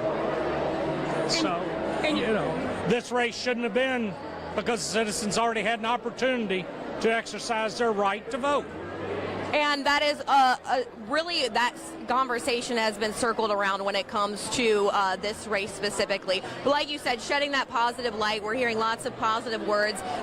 Thank you so much for joining us and talking with me. I really appreciate it. And for you guys, I'm going to have you guys pan, actually. I'm going to pan you over here so you guys can see just how packed it is. You can see lots of people are still filling in here. Jessica, I want to take a quick refresh while I'm on here to see where this race is. You know, this is something that people have really been, across the country, have been looking at this race because it predicts so much moving forward. Right now, okay, so I'm looking at the results right now. I've got them up. It looks like Andy Beshear is at 52.9%. That's where things are. Again, this is very much head-to-head.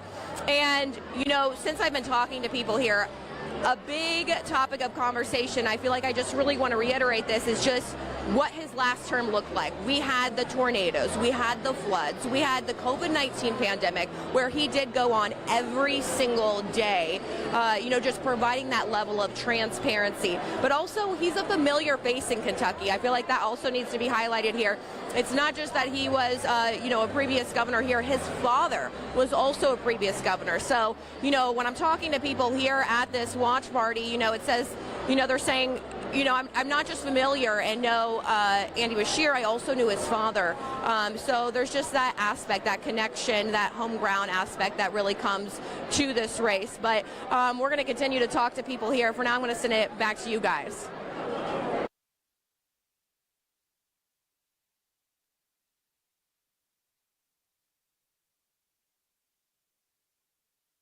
Everybody a visual yet again. Yeah, I mean, we're continuing to see more chunks of votes come in. You see Beshear there now upwards of 410,000 votes. So more votes have come in since we last checked, but again, the margin very similar. Maybe it's decreased a little bit. Cameron catching up just a tad, but we've seen that 47, 48 to 51, 52 all night so far. So again, you're trying to look to where do some of these big counties stand. We know, again, we're going to keep highlighting it until we get later into the night, that Fayette County, Lexington, they're almost done. So that's a big bulk of votes for Beshear. That's a county that has broken almost 45,000 votes in favor of him. Jefferson County, Louisville, we've gotten another little chunk of votes there. When we last checked, we were about 24% counted, and now we're sitting at about 32. Again, another wide margin, but one you would expect. For Beshear, going back up to northern Kentucky, Campbell County. We heard Chance talk about that area just a little bit ago. Again, Beshear having a little bit over a 3,000 vote margin. That's a big one for him, as is Kenton County, where we now have about 70% of the votes counted. He's sitting at a little bit less than 4,000 votes in his favor as well. So again, northern Kentucky played a pretty key role for Beshear last time. You see he's carrying Campbell and Kenton as it stands right now, versus Cameron has Boone County, which is a county that Matt Bevin carried last time, and then areas like Pendleton County, Grant County, some of those more rural portions of northern Kentucky. But still a number of counties, especially towards the southern portion of the state, that we're still waiting for votes to even begin coming in. So I think right now, Candice, we're going to take a quick break here. We still have those results up on the screen.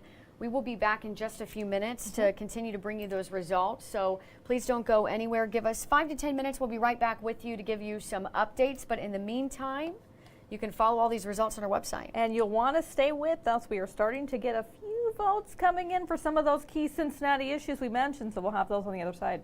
Yeah, we'll be right back.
Okay, and with that, we're back. If you're just joining us, Jessica Schmidt here alongside investigative reporter Candice Hare, and we are actively following these election results as they trickle in today.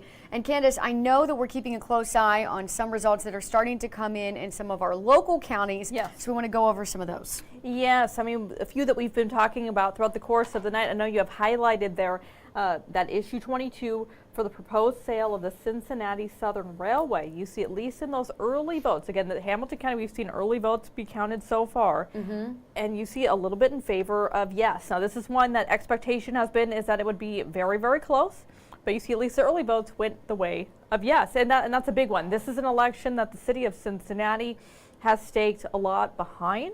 Right. As we've spoken about, we've reported on this since they had those Board of Trustee meetings before it was ever even put on the ballot. $1.6 billion sale if it goes through to Norfolk Southern, but they actually had to get state law changed to even make this vote possible.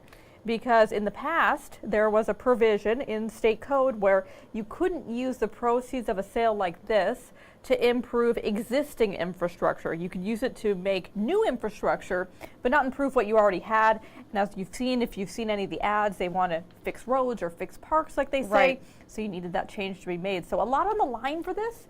If this were to fail, that state law, it's just a temporary revision, so it would go back to the way it was, and you'd essentially have to start over from ground zero. So a big one there for the city of Cincinnati. So far, things in their favor, very early stages, though. Yeah, and I know you were kind of mentioning this there, Candice, but I know that the people who have been supportive of the railway sale have said they desperately need the money to kind of take care of this crumbling infrastructure. Yes. And some of the opponents have brought up a moral issue, and they've talked about Norfolk Southern and what happened in East Palestine, Ohio. We covered the derailment there and everything that happened in the aftermath. And so there has been some chatter from people who are against it saying, no, we should not sell to Norfolk Southern given what happened in East Palestine. Yeah, East Palestine plays a role. You've heard some detractors say selling a vital piece of the city's real estate just might not be something that they're in favor of in general, even if Norfolk Southern wasn't involved. Right. And we've also seen some questioning about how much money would the city get? We know it's a $1.6 billion sale. Profits from that sale would go into an investment fund. How much does the city get out of that investment fund, depending on the stock market or how things are going? Because some people have been concerned about that, or concerned about where these improvements would be made. Would they be made, equitably across the city as well? So there's been a lot of key points that have been brought up from people who have been on both sides of the token, but certainly that derailment has played a role. Those who've been in favor of it have said Norfolk Southern leases it. They're on the railroad anyway. Right. So what's the difference? So it just, again, it just depends on what side of the token you're on there. And we are, you may have noticed, playing just some video to show the railway right now. But I'm going to take you back over to the results to walk through some of these other numbers that we are starting to get across the tri-state. We talked a little bit earlier in the stream, Candice, about the library tax levy renewal, which does include an increase. But based on the numbers that we're seeing right now, most people are for the levy. Again, just based on the numbers we have at this point. Yeah, I mean, that follows pretty traditional, what you tend to see in these types of levies. In the past, we've seen some of those change in recent years, some school levies, some prominent ones that have failed in recent years in the past. That was really never a huge concern, but yeah, as you say, that library levy right now has a pretty significant lead. Again, this is just early votes. The zoo levy looks to have a pretty hefty lead right now as well. And we know with the zoo, we also discussed this a bit, just that does not include an increase. That is a renewal of a tax levy that already existed at this point in time. And zoo officials have said they feel that it is necessary just to help them continue to maintain and take care of the animals. They say it brings in about $7 million a year for them. Again, they did try for an increase. Hamilton County Commissioners, though, turned that down, which is why they went ahead with this renewal. I do want to check back in, if we can, Jess, to the map for issue 1. You see the numbers there on your screen. I want to check back in with the map because where these votes were coming from is always important. One, look at this margin. 22% of the votes are in. Again, getting close to a quarter of them. But we're talking about a margin, a 63 to 36% margin, and you're talking upwards of 200,000 votes. That's a lot. So when we see those votes there, again, we go right into those metropolitan areas. Cuyahoga County, that's Cleveland. You're seeing over 50,000 votes as far as that margin for yes there. Over in Franklin County, that's Columbus, the second most populous county in the state. Very, very large margin there, upwards of 50,000 votes as well. And that's with 21% of the votes counted. And then you come down here to Hamilton County, still sitting at that 20% of votes counted. That's those early votes. And again, that pretty big margin there for yes as well. So we already have a large discrepancy here between yes and no.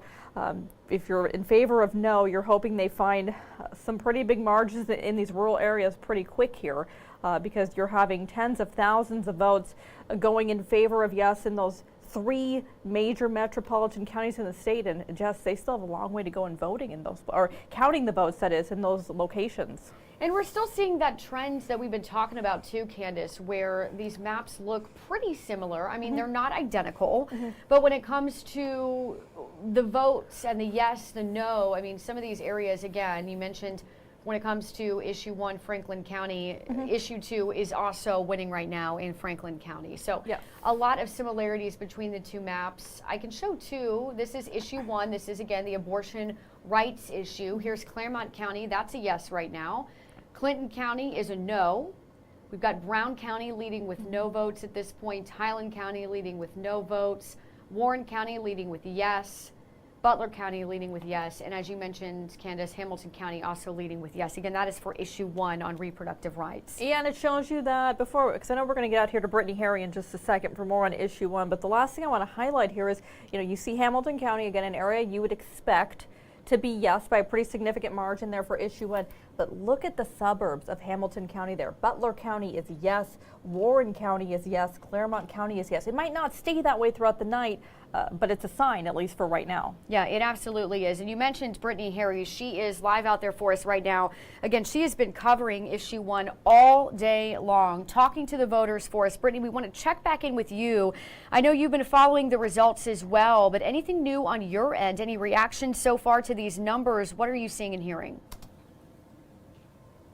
Well, Jess and Candice, it's actually incredibly quiet where I am now because the polls closed, as you know, about an hour ago, and pretty much the people that are here left at the Madisonville Rec Center, which was a voting location earlier today, is now just simply being used as a rec center tonight. So very quiet out here at this point. I'm sure people are at home watching these election results roll in, hopefully watching us and our continuing coverage to get the most up to date. But I do know, because I have been out here for multiple hours, I was here and then I was in Madeira a little bit as well, talking to people about issue 1, and there are a lot of people on both sides. I will say, though, it seems like today in particular, I ran into a lot of people and spoke to a lot of people who voted no for, whatever reason that they personally chose to vote no for. So 490 people did vote in person here at the Madisonville Rec Center.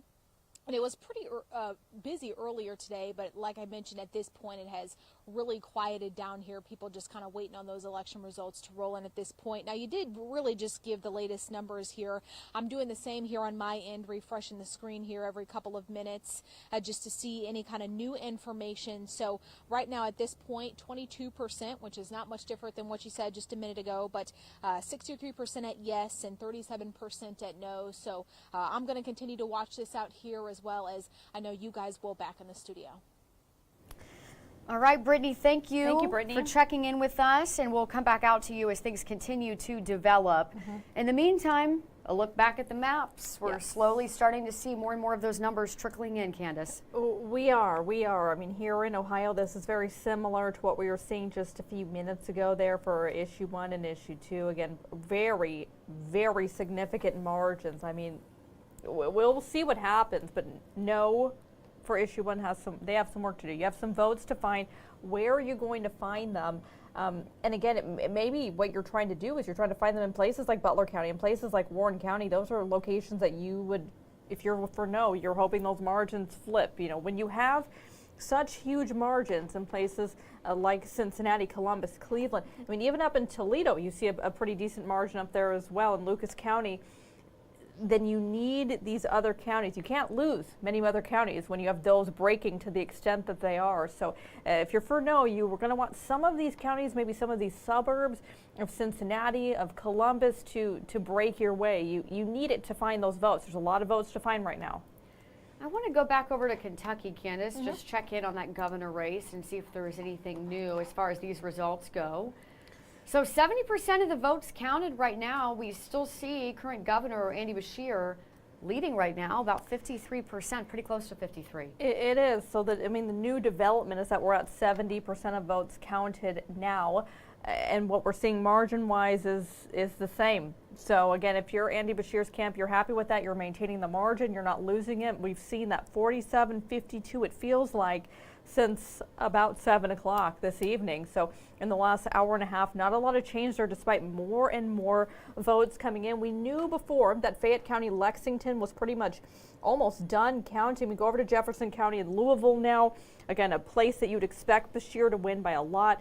They've gotten another kind of dump of votes. They're at 56.2% now. I mean, up in northern Kentucky, Campbell County now, they're just about done. You see that one, again, breaking for Beshear, but a lot closer than what we saw earlier. So that's, again, going to be a place to keep an eye on. Andy Beshear carried Campbell County when he beat Matt Bevin last time. And then next to that, over in Kenton County, they're just about done. Looks like Andy Beshear probably going to carry Kenton County. That would have been a key one they would have been paying attention to. So more votes coming in. You see 70, now it's gone to 71%. But that margin overall, it stays the same. So as more votes come in, if you're in second like Daniel Cameron, you're trying to find those places. Where are the votes going to come from? You need them to start coming in more quickly. Yeah, and you said it, Candice, looking at some of our northern Kentucky counties, I mean, a lot of these are 99%, 96% of the vote. Most of them, in fact, there's a 98% in there. So a lot of those votes in our tri-state counties have already been counted at this point in time.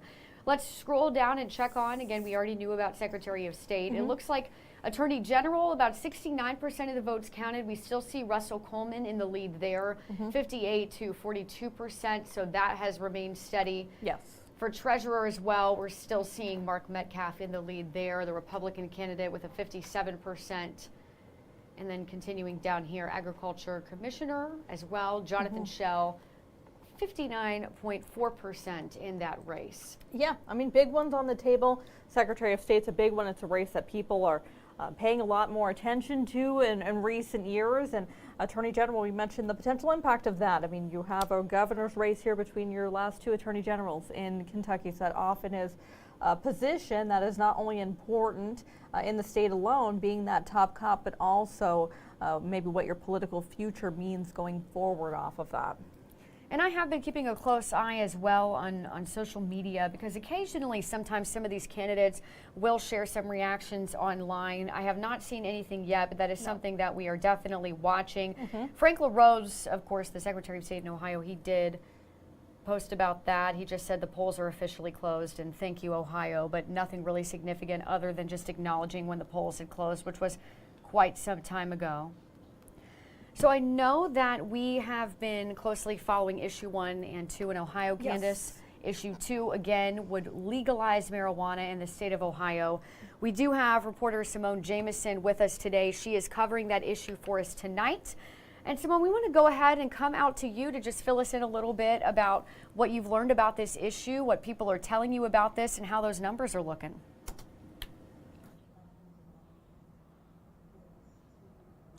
Yeah, good evening, Candice, Jessica. So the debate over whether or not to legalize recreational marijuana in Ohio all comes down to the polls this evening. Now, the proposal is from the Coalition to Regulate Marijuana like Alcohol and would allow Ohioans 21 and older to possess up to 2.5 pounds of cannabis in any form except for extracts, and would allow anyone possessing extracts to have up to 15 grams of the substance.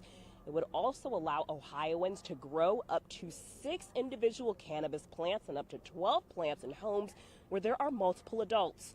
The products would then be subject to a 10% tax on top of Ohio's sales tax.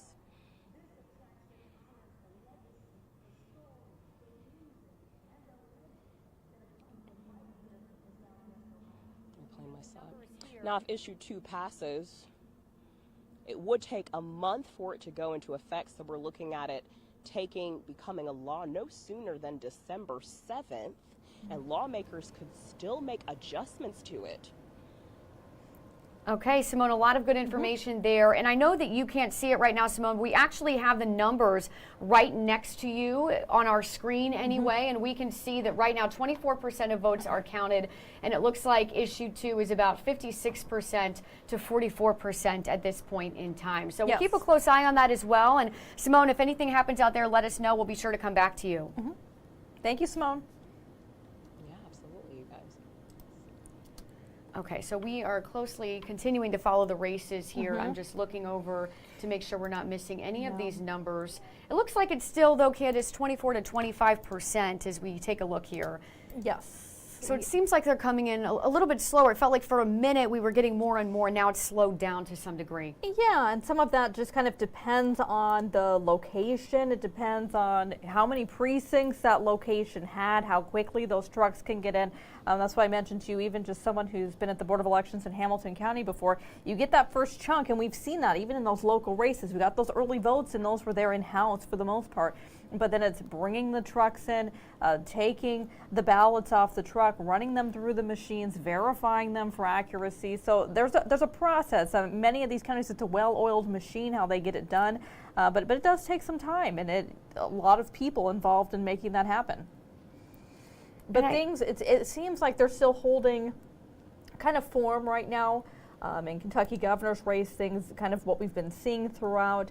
Same for issue 1, going through some of those local things, and we haven't seen that next big dump of votes yet in Hamilton County, so those are all similar to what we've seen throughout. Yeah, that was going to be my next jump, was to go back over to our Hamilton County results to see where things stand there. So here we go. That's a look there at, issue 1 and issue 2 again. And then we can go here to general election. So still leading right now, yes, for the sale of the Southern Railway. Also for the public library tax levy renewal and increase. And we're also seeing 75% for the zoo tax levy.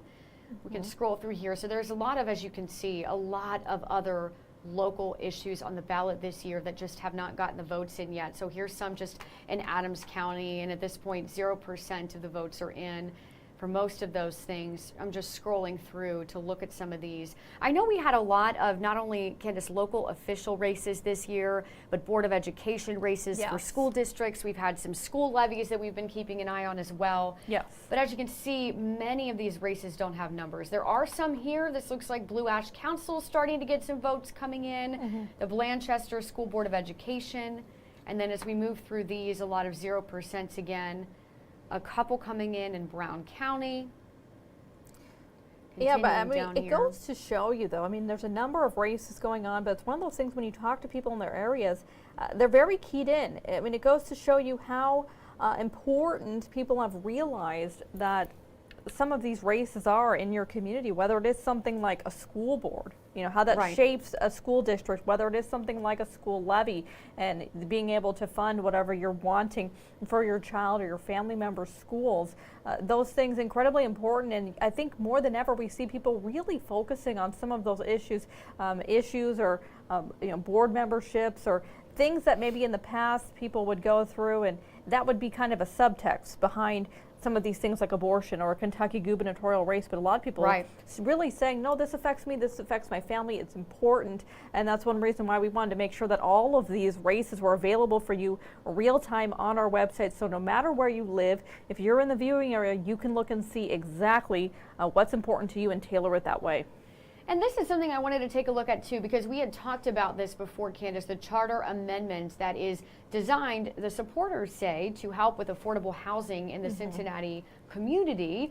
And as of now, with the numbers where they are, 68% have voted yes for that. It's also important to note that there are 9 open seats on Cincinnati City Council right now. My understanding is 10 candidates for 9. Yes. And if you look here, it looks like Liz Keating, right now anyway, is the one who would potentially not get a seat. But again, this is obviously not official results. We still have plenty of votes that need to pour in. Yeah. Scrolling through here just to see, I mean, we're getting some in from Hamilton, we're getting some in from Monroe. So yeah, just like Candice, you said, I mean, any of these local races, there are so many of them. It is worth coming on our website, hopping on here and checking on these results. I want to take us back to the Kentucky map again. I just got to keep a close eye on this governor's race. Yep, 72% of the votes were counted. Yeah, I mean, that's kind of what's been the big news here. It's not any one county. It's that the percentage of votes overall in the state continues to rise, and that margin, it feels like we've said 52 to 47% all night. It's been staying the same all the way through the course of the night. So again, if you're Daniel Cameron's camp, you're looking for those votes. Where can you find them? Right. We kind of said in that tail, and you're starting to see some red come in there in that tail, but you would want to be closing down the margins in some of these blue areas because you're running out of time. So we've been talking about Hamilton County, Candice, because again, there are quite a few races that we're keeping a close eye on here. Megan O'Rourke has been at the Hamilton County Board of Elections, so we want to take things back out to her and just check in to see how things are going. And the first thing that I'm noticing, Megan, is there are a lot more people behind you. We are starting to see some more activity, yet it is still pretty slow and quiet behind these walls as the results really haven't started coming in quite yet. We were told that they should start arriving shortly after 8. We've seen a couple cards come in, but it's nowhere near the rush that we expect to see once the majority of the 562 precincts actually report. So I'm going to explain the process a little bit. This is as it was described to me. There are boxes, and I think you can see one on the table back here. I'm going to point to it so my photographer can zoom in. Each precinct of the 562 can have anywhere between 1 and 4 of those boxes. So those contain the election results. Each one has a card inside. Those boxes are delivered to a warehouse here on site. Those cards are retrieved. They're then brought into this room where those results, the cards, that individual little card that I was talking about, is loaded onto the computers here. That's going to happen at these windows in front of me, which will eventually be filled with nonpartisan poll workers who are going to be reviewing that information from those cards. None of these computers are hooked up to the internet to ensure accuracy and that everything is done fairly and correctly. Again, that information loaded onto the computers, back onto the cards, and once again validated. So this process, it's lengthy. It's a lot of steps and a lot of workers to make it happen. Results, again, we're supposed to start arriving here around 8 o'clock. They told me the whole process could take anywhere up to about 11 o'clock is when Sherry Poland, director here at the BOE, said she expected things to be wrapped up this evening. But again, we're still waiting for that big rush to happen. I'm not sure if it may take a little bit longer because she also thought that they would have started arriving at this point. So it seems that things may be just a little bit slower than they had expected. But she said as far as the election went today, everything was smooth. No problems were reported at any of those polling precincts. We're going to stay put, though. We're keeping an eye on everything. And we'll let you know when those results really start arriving. But again, everything going as planned here at the Hamilton County Board of Elections for now. Back to you guys. Megan, I have one question for you. I know you said that they were saying, or Sherry Poland had said things may be taking a little bit longer than they expected. I know one reason why so many people care about what's happening at the Board of Elections is that transparency. So I appreciate you explaining that process to our viewers. I know when I was there in the past, one thing that they allowed us to do was to videotape when some of the trucks did come in or they took some of those boxes off the truck. Have they mentioned the possibility of that for you guys yet tonight? They have, and that's actually why I said I think things may be running a little bit slower than they had expected or anticipated initially, because we were told that that would happen when those trucks started rolling in. We were also told that we would start to see people walking through a set of double doors, bringing those cards in. That really hasn't happened. And again, you mentioned it, we were going to go back to the warehouse where they said those trucks were delivering the boxes and the cards. So far, though, that hasn't happened. We're still waiting for that invitation and that access to go see those trucks arriving. But you can see the poll workers there right now validating some of the cards there on the table. Slid across, and they'll now come over here to this window. I'm going to stay with this for a little bit longer because this is some of the first work that we've seen. Those boxes that she has right there in her hands, those are the cards that we're talking about specifically that have the election results on them. So you can see everything is done by card. Again, we're told none of these computers are hooked up to the internet. So it's a process of taking those cards out, loading that information on each individual computer, and then validating them again. So a lot of cards, a lot of votes coming in, but so far, not quite the rush that we were expecting at this minute. Perfect. We'll be looking forward to more. Thank you so much, Megan. Yeah, Megan, thank you so much. Another good update there. And as she mentioned, starting to see some more activity coming in. Yes. Let's go back to the results. I mean, that's really what we are here for, is to bring those results to you. So once again, we're looking at Kentucky. I'm going to refresh the page just to be safe. Okay, we've got 74% in now, Candice, and Yes. right now Governor Andy Bashir is still leading 52.3%. Same, 52-47. We've been saying it all night. We've been looking back into those more populous areas. We have seen there in Fayette County and Lexington, that big margin for Bashir. Jefferson County, more votes coming in. Bashir still a huge, huge margin. And again, those two counties in northern Kentucky, Campbell, Kenton, we've been keeping an eye on them. They have been Bashir all the way. I know we've been checking in with some of the camps out there in Bashir's camp. I don't know if we have a shot up there where we can see what's going on. You see a lot of people starting to gather here around the stage out there. So it looks like maybe something is going to be happening there. We don't quite know for sure yet, but you see people moving towards the stage out there in Louisville. That is Governor Andy Bashir's camp. And again, it's just one of those things where we're nearing now 80% of the vote, and the margin just went up again, Jessica. 53% for Bashir, 46% for Cameron. You're starting to run out of time if you're trying to catch up. Not saying it can't happen. The race has not been called. Still some time left, but we've got to find a place to have those votes. Looking at the shut, it looks like something maybe happening here. People gathering around that stage. This is up Bashir's camp. Yeah, and I know that Peyton Marshall is watching this closely. She said it does appear someone is going to come on stage. We are getting reports that Russell Coleman, winner of the Attorney General's race, is expected to speak sometime soon. That just came in about 30 seconds ago. So it's very possible that we could see Coleman take the stage sometime soon. I have rather been continuing to check online to see if there's any reactions or if Associated Press has made any calls. At this point, they have not, although we do see that those numbers are really coming in. And again, you're getting a live look right now. This is Louisville, Kentucky. This is where Andy Bashir, Governor Andy Bashir's camp and campaign has been tonight, and it is now a packed house. It is. Can we maybe jump while we wait before what happened on the stage? It might be the Attorney General winner. Can we hop over to the map of Ohio really quick, Jessica, because we just got another kind of dump of votes for issue 1, issue 2. 30% of the votes are now counted, so we're going to get this up for you here in a second. There we go. 30% of those votes are in. And again, you pay attention to those margins. You're looking at almost 60-40, very close, just a tick off of that in favor of yes. This is another one similarly to how we've described Bashir and Cameron. You would expect yes to get out to that early lead. Where does no find those votes? You look to some of those smaller, more rural counties, but some of them are breaking the way of yes. So there's a bit of time. Okay, so we are continuing to watch this very, very closely. I do understand that we are going to be cutting into the television coverage soon. So we're going to be bringing you an update actually on TV here. So which means a big result is coming in. Right, which means that we will be switching out here for a moment. So we'll be preparing to do that in just a minute. Good. In the meantime, you're still looking at some of those results right now from Ohio. And again, some activity happening over in Kentucky as well. Yes. So let's see if there is any other reaction on here. At this point, I am not seeing anything new right now. And sometimes, we obviously know that different agencies and different outlets will call things at different times. And so we're still waiting for some of these races to be called.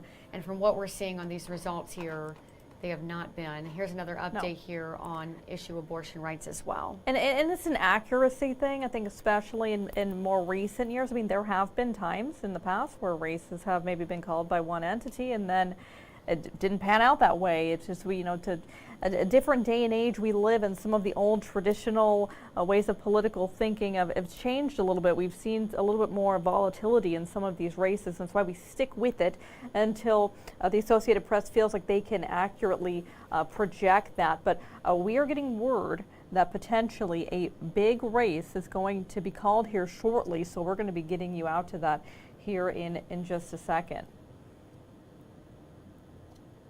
So we have you covered with live team coverage now. Okay, so that looks like it was a little bit of a sneak peek there of Tricia Mackey. So she is getting ready to do that cut in. You just saw her pop up on your screen. We're just getting ready to make sure that we can bring that to you live on television because we're kind of juggling streaming here as well as on-air stuff as well. We're seeing Rob Williams too, so we know that this means we're getting close to cutting into coverage and bringing you an update. I'll be very interested in seeing what update it is or which of these big races maybe is going to be called soon, because it feels like with a couple of these big ones, whether it's Kentucky governor, whether it's over in Ohio in issue 1 and issue 2, those margins have stayed the same. As the votes have continued to come in, the margins have stayed the same. Whoever it is that's in second place, maybe in that Kentucky governor's race is Daniel Cameron, they're not making up the votes as we're getting more votes counted, and that's just math. You run out of numbers at some point, so you've got to start finding chunks if they're there. And I mean, you're starting to see now, we paid attention to that tail earlier there, and we're starting to see votes are coming in those places. That margin, though, for Andy Beshear, it's still the same. That's not what Daniel Cameron's camp would have wanted to see, but it really is remarkable looking at this map, Jessica, very similar to what we saw last time. I just think in some of these areas, places like Louisville, places like Lexington, the margin for Beshear even bigger. Yeah, and I'm looking here, and there's still some counties that have 0% of votes counted, but I mean, obviously with 79% in overall, that's still pretty significant. I mean, we're getting pretty close to the... In serving both domestically and abroad, to the medical challenge that left me paralyzed, and leaning quite literally on my wife and medical team to learn to walk again. To Senator Mitch McConnell, who changed the trajectory of my professional and personal life.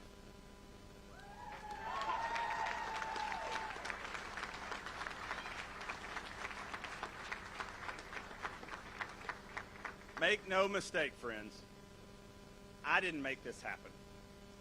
I do all things through Christ who strengthens me.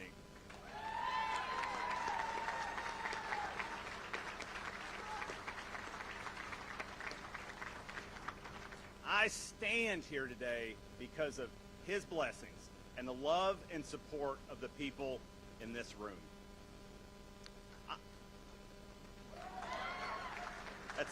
That's a great former colleague there. Thank you, Judge. I'm honored to be your next Attorney General.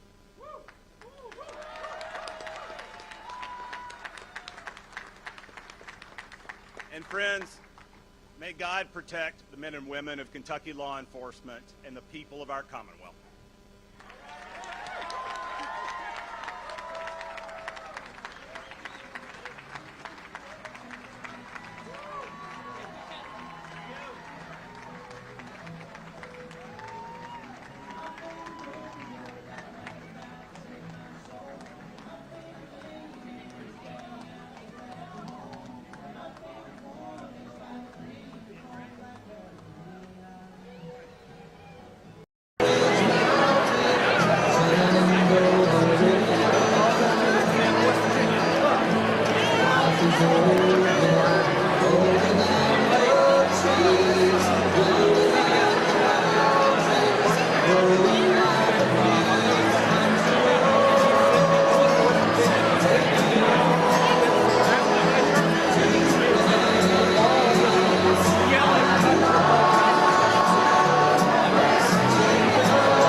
Well, that didn't turn out exactly how I wanted it to.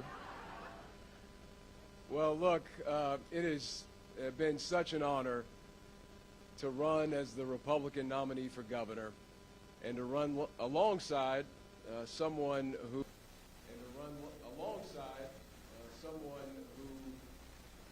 county and the pride of Henderson County and the best dressed man I know.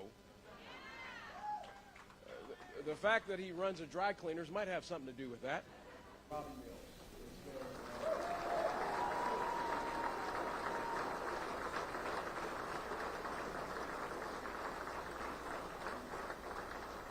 I promised the governor I'd be brief, so I'll be brief tonight and say thank you all.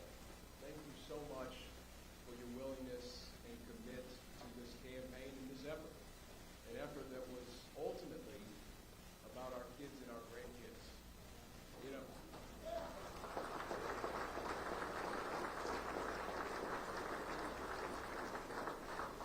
know, oftentimes when I'd go into counties and communities, I would bring the best campaigner I know with me, my wife, Mackenzie Candice.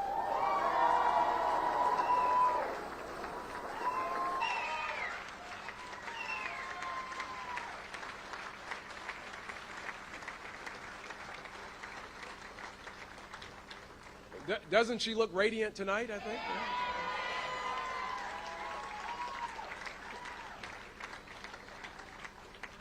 But it's been an honor to be her husband. We've got a 22-month-old at home, and we've got another one on the way next spring.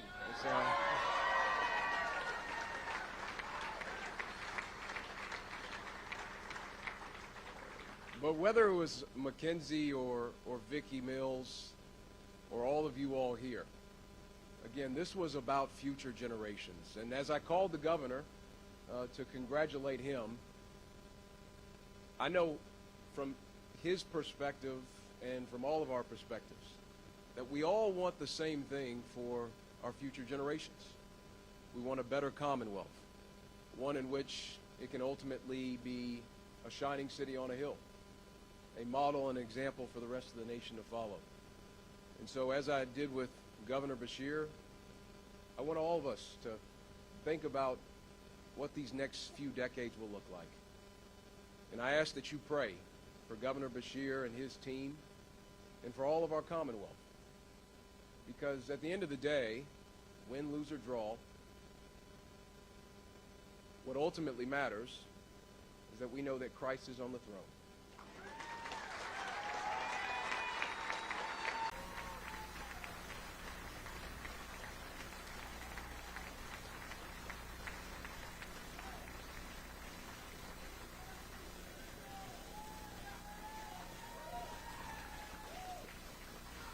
Thanks, Mac.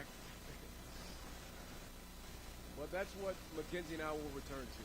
We'll return to trying to be the hands and feet of Christ. I know that you all will as well. We'll try to instill those principles in Theodore and the child that will be named at some point. We're still trying to figure that name out.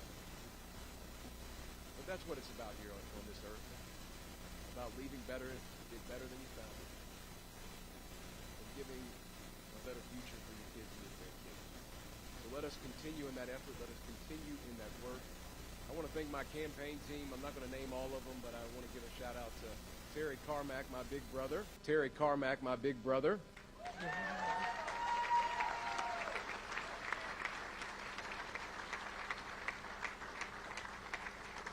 Brandon Moody, who has been with me since the 2019 campaign.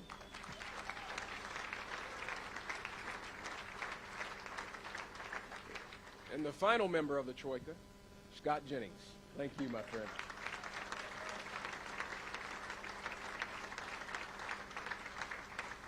And of course, I've got to give a shout out to my mom, who is a prayer warrior.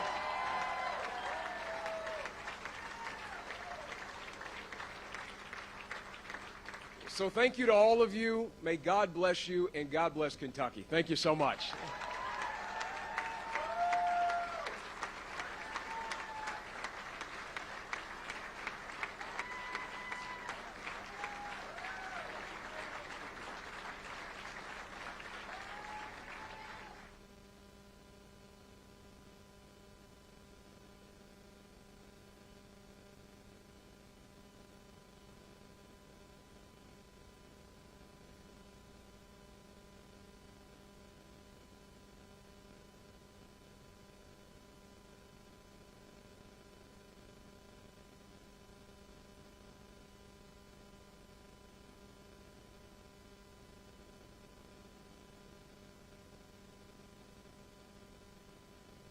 that race in favor of the incumbent Andy Bashir, projecting that he will once again stay as the governor.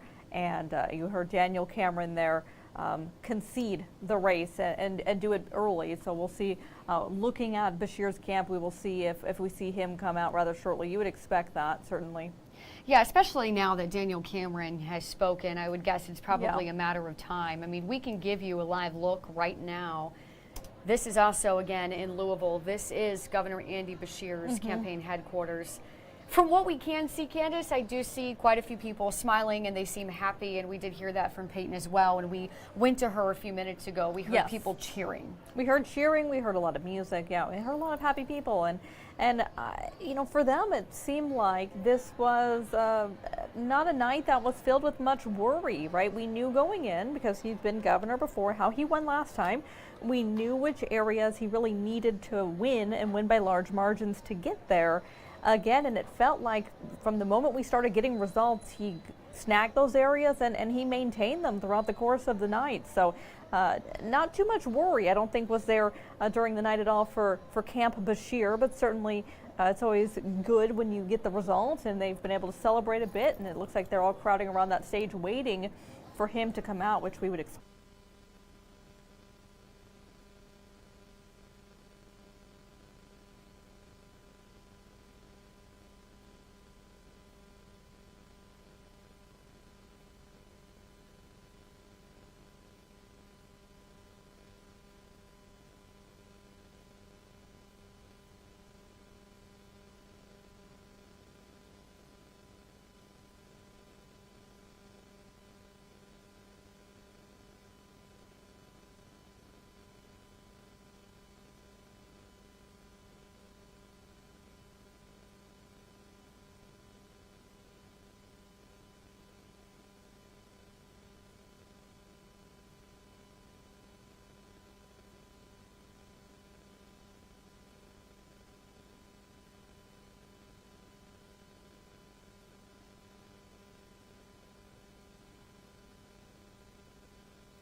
first 4 years.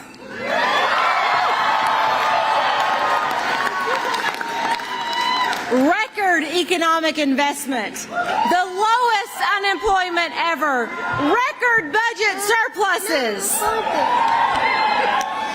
But there is so much more to do, and because of you, we are going to make that happen.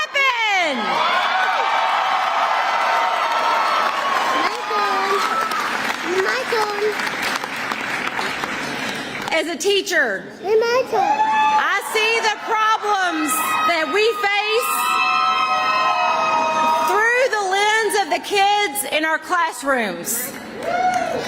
So we have to work together to make sure that all of our kids have everything that they need, because the future of our booming economy, it's in our classrooms today.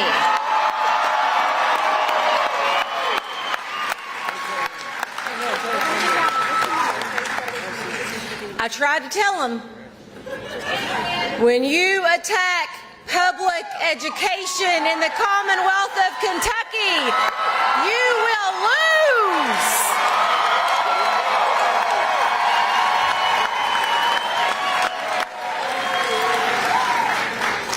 There are so many thanks to give tonight. So many of you played such an important role in this victory.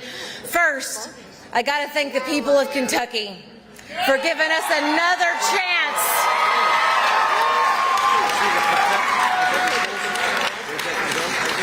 Next, I got to thank my family, the people who made sacrifices so I could do this.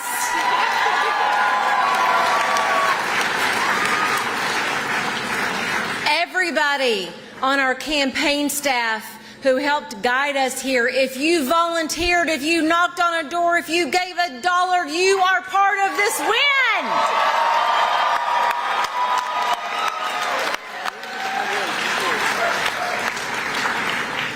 And last, but certainly not least, is a governor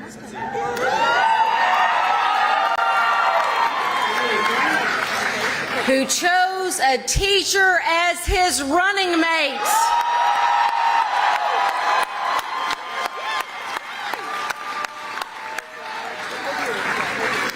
Kentucky, it has not been an easy 4 years, but I watched him up close lead with empathy and compassion. I watched as Andy treated every Kentucky family like they were his own.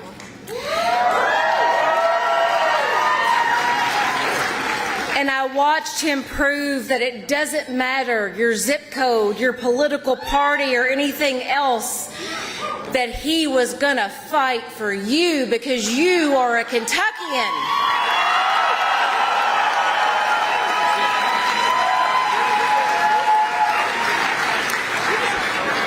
It is my pleasure to introduce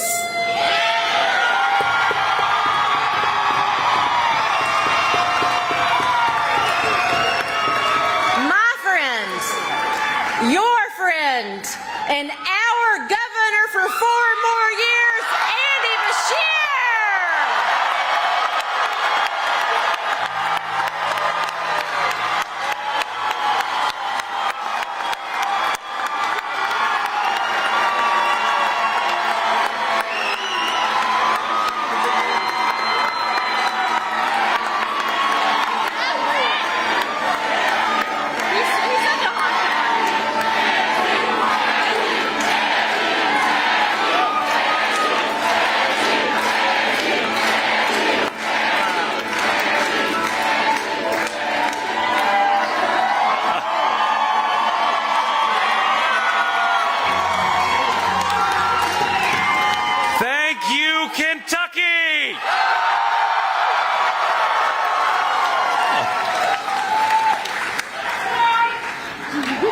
Tonight, Kentucky made a choice. A choice not to move to the right or to the left, but to move forward for every single family.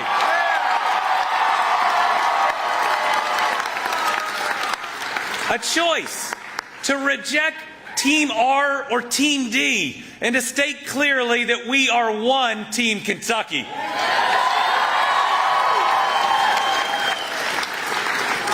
A choice of Jack Harlow over Sarah Huckabee Sanders.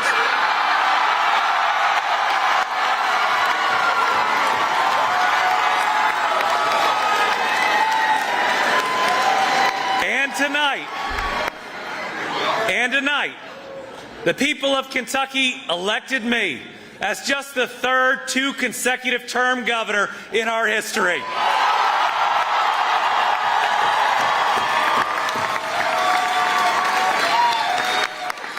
But folks, this wasn't my win. This was our victory. It was a victory that sends a loud, clear message. A message that candidates should run for something and not against someone.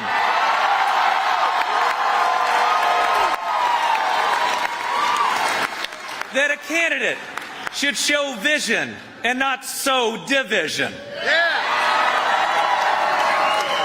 And a clear statement that anger politics should end right here and right now.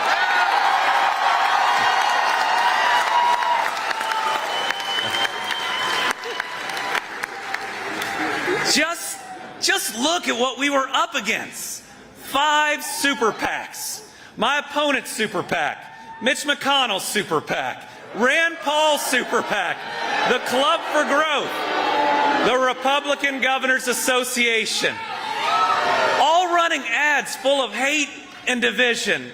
And you know what? We beat them all at the same time.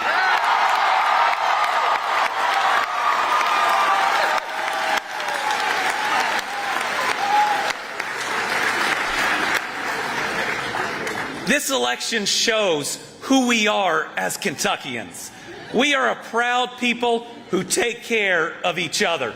We believe in the golden rule that says we love our neighbor as ourselves, and the parable of the Good Samaritan that says we are all each other's neighbors, no exceptions.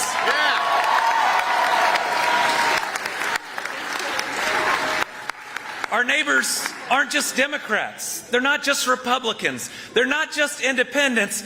Every single person is a child of God, and they are all our neighbor.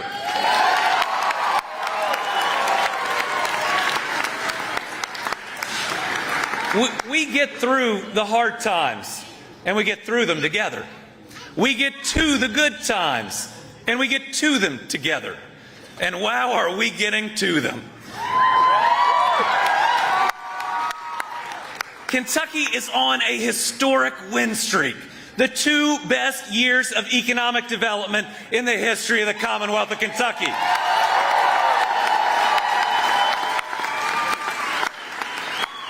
We're building the Brent Spence Companion Bridge without tolls. We're 4-laning the entire Mountain Parkway. And we're pushing I-69 forward so fast that Indiana's scrambling to catch up. We're bringing clean drinking water to our counties, and we are running high-speed internet access to every home in Kentucky.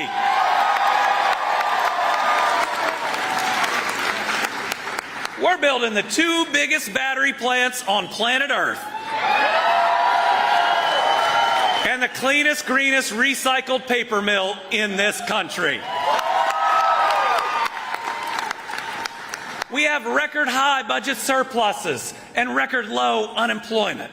We've created almost 50,000 new jobs, $27.8 billion in new private sector investments. So tonight, I stand here excited and optimistic about what we're going to do these next 4 years together.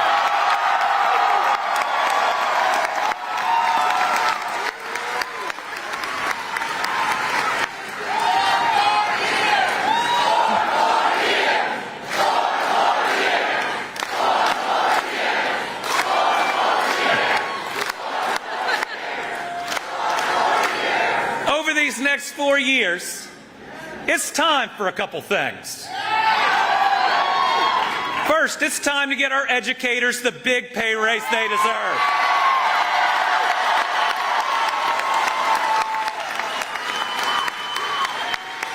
It's time for universal pre-K for every Kentucky child.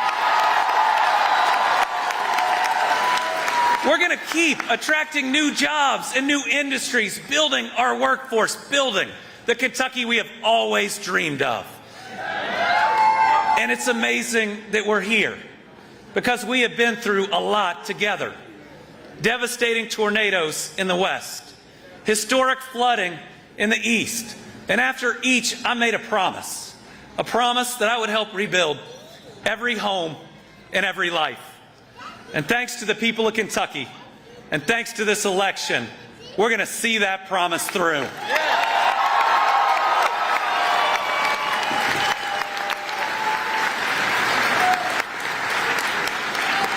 I pledge tonight to continue to be a governor who serves all our people, regardless of your party and regardless of who you voted for.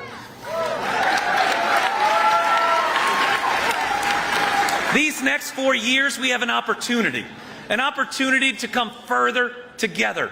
This is our chance to build that Commonwealth we have always dreamed of, to stop the fighting, to push away the division, to recognize that we have more that unites us that can ever pull us apart, and that the opportunity right in front of us is more promising than at any time in our lifetimes.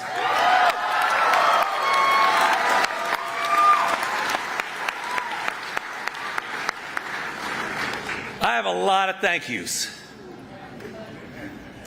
First, to my parents.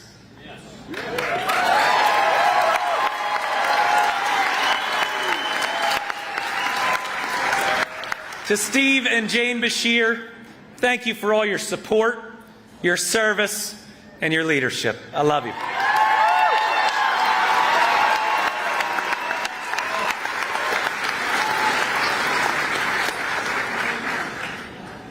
To my wife, Brittany.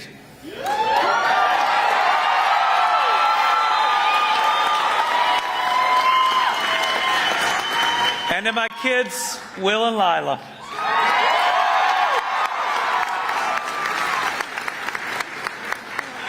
You are the reason I do this, but you're the reason I do everything. I love you all so much.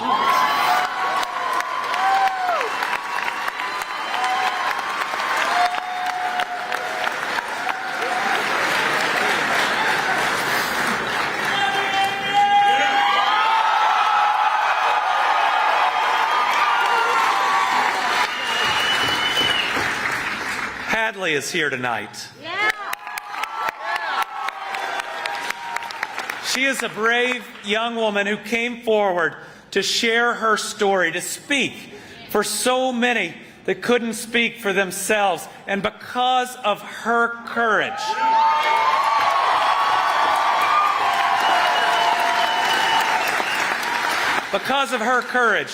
this Commonwealth is going to be a better place, and people are going to reach out for the help they need. Thank you, Hadley. Thanks to my close friends here tonight, and I just want to take a minute to recognize that we've lost some incredible people recently who stood on a similar stage with us just 4 years ago. I know they're smiling down. I know they're so pleased at where we're going. And I know they know that we love them and that we will see them again. I want to say thank you to every volunteer and field organizer that did the hard work of knocking doors.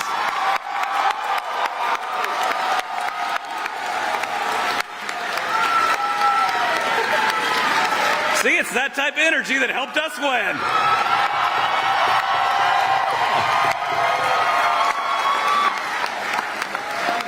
I want to thank the entire campaign staff and my campaign manager, Eric Hires, who ran a perfect race.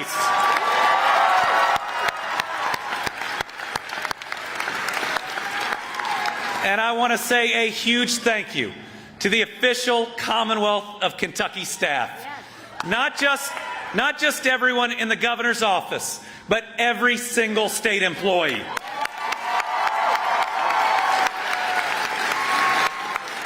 The work that they do every day is why we are at this special place in our history. I love serving on Team Kentucky with each and every one of those state employees. And we have an opportunity now, not for 4, but for 8 years that'll set up decades of prosperity.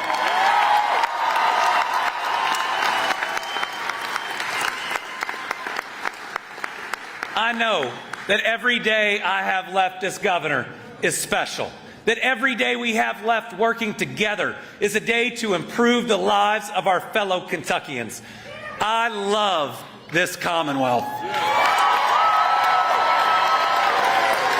And I'm going to work as hard as I can for each and every one of you. So from the Bashir family to every Kentucky family, we love you, good night, and God bless.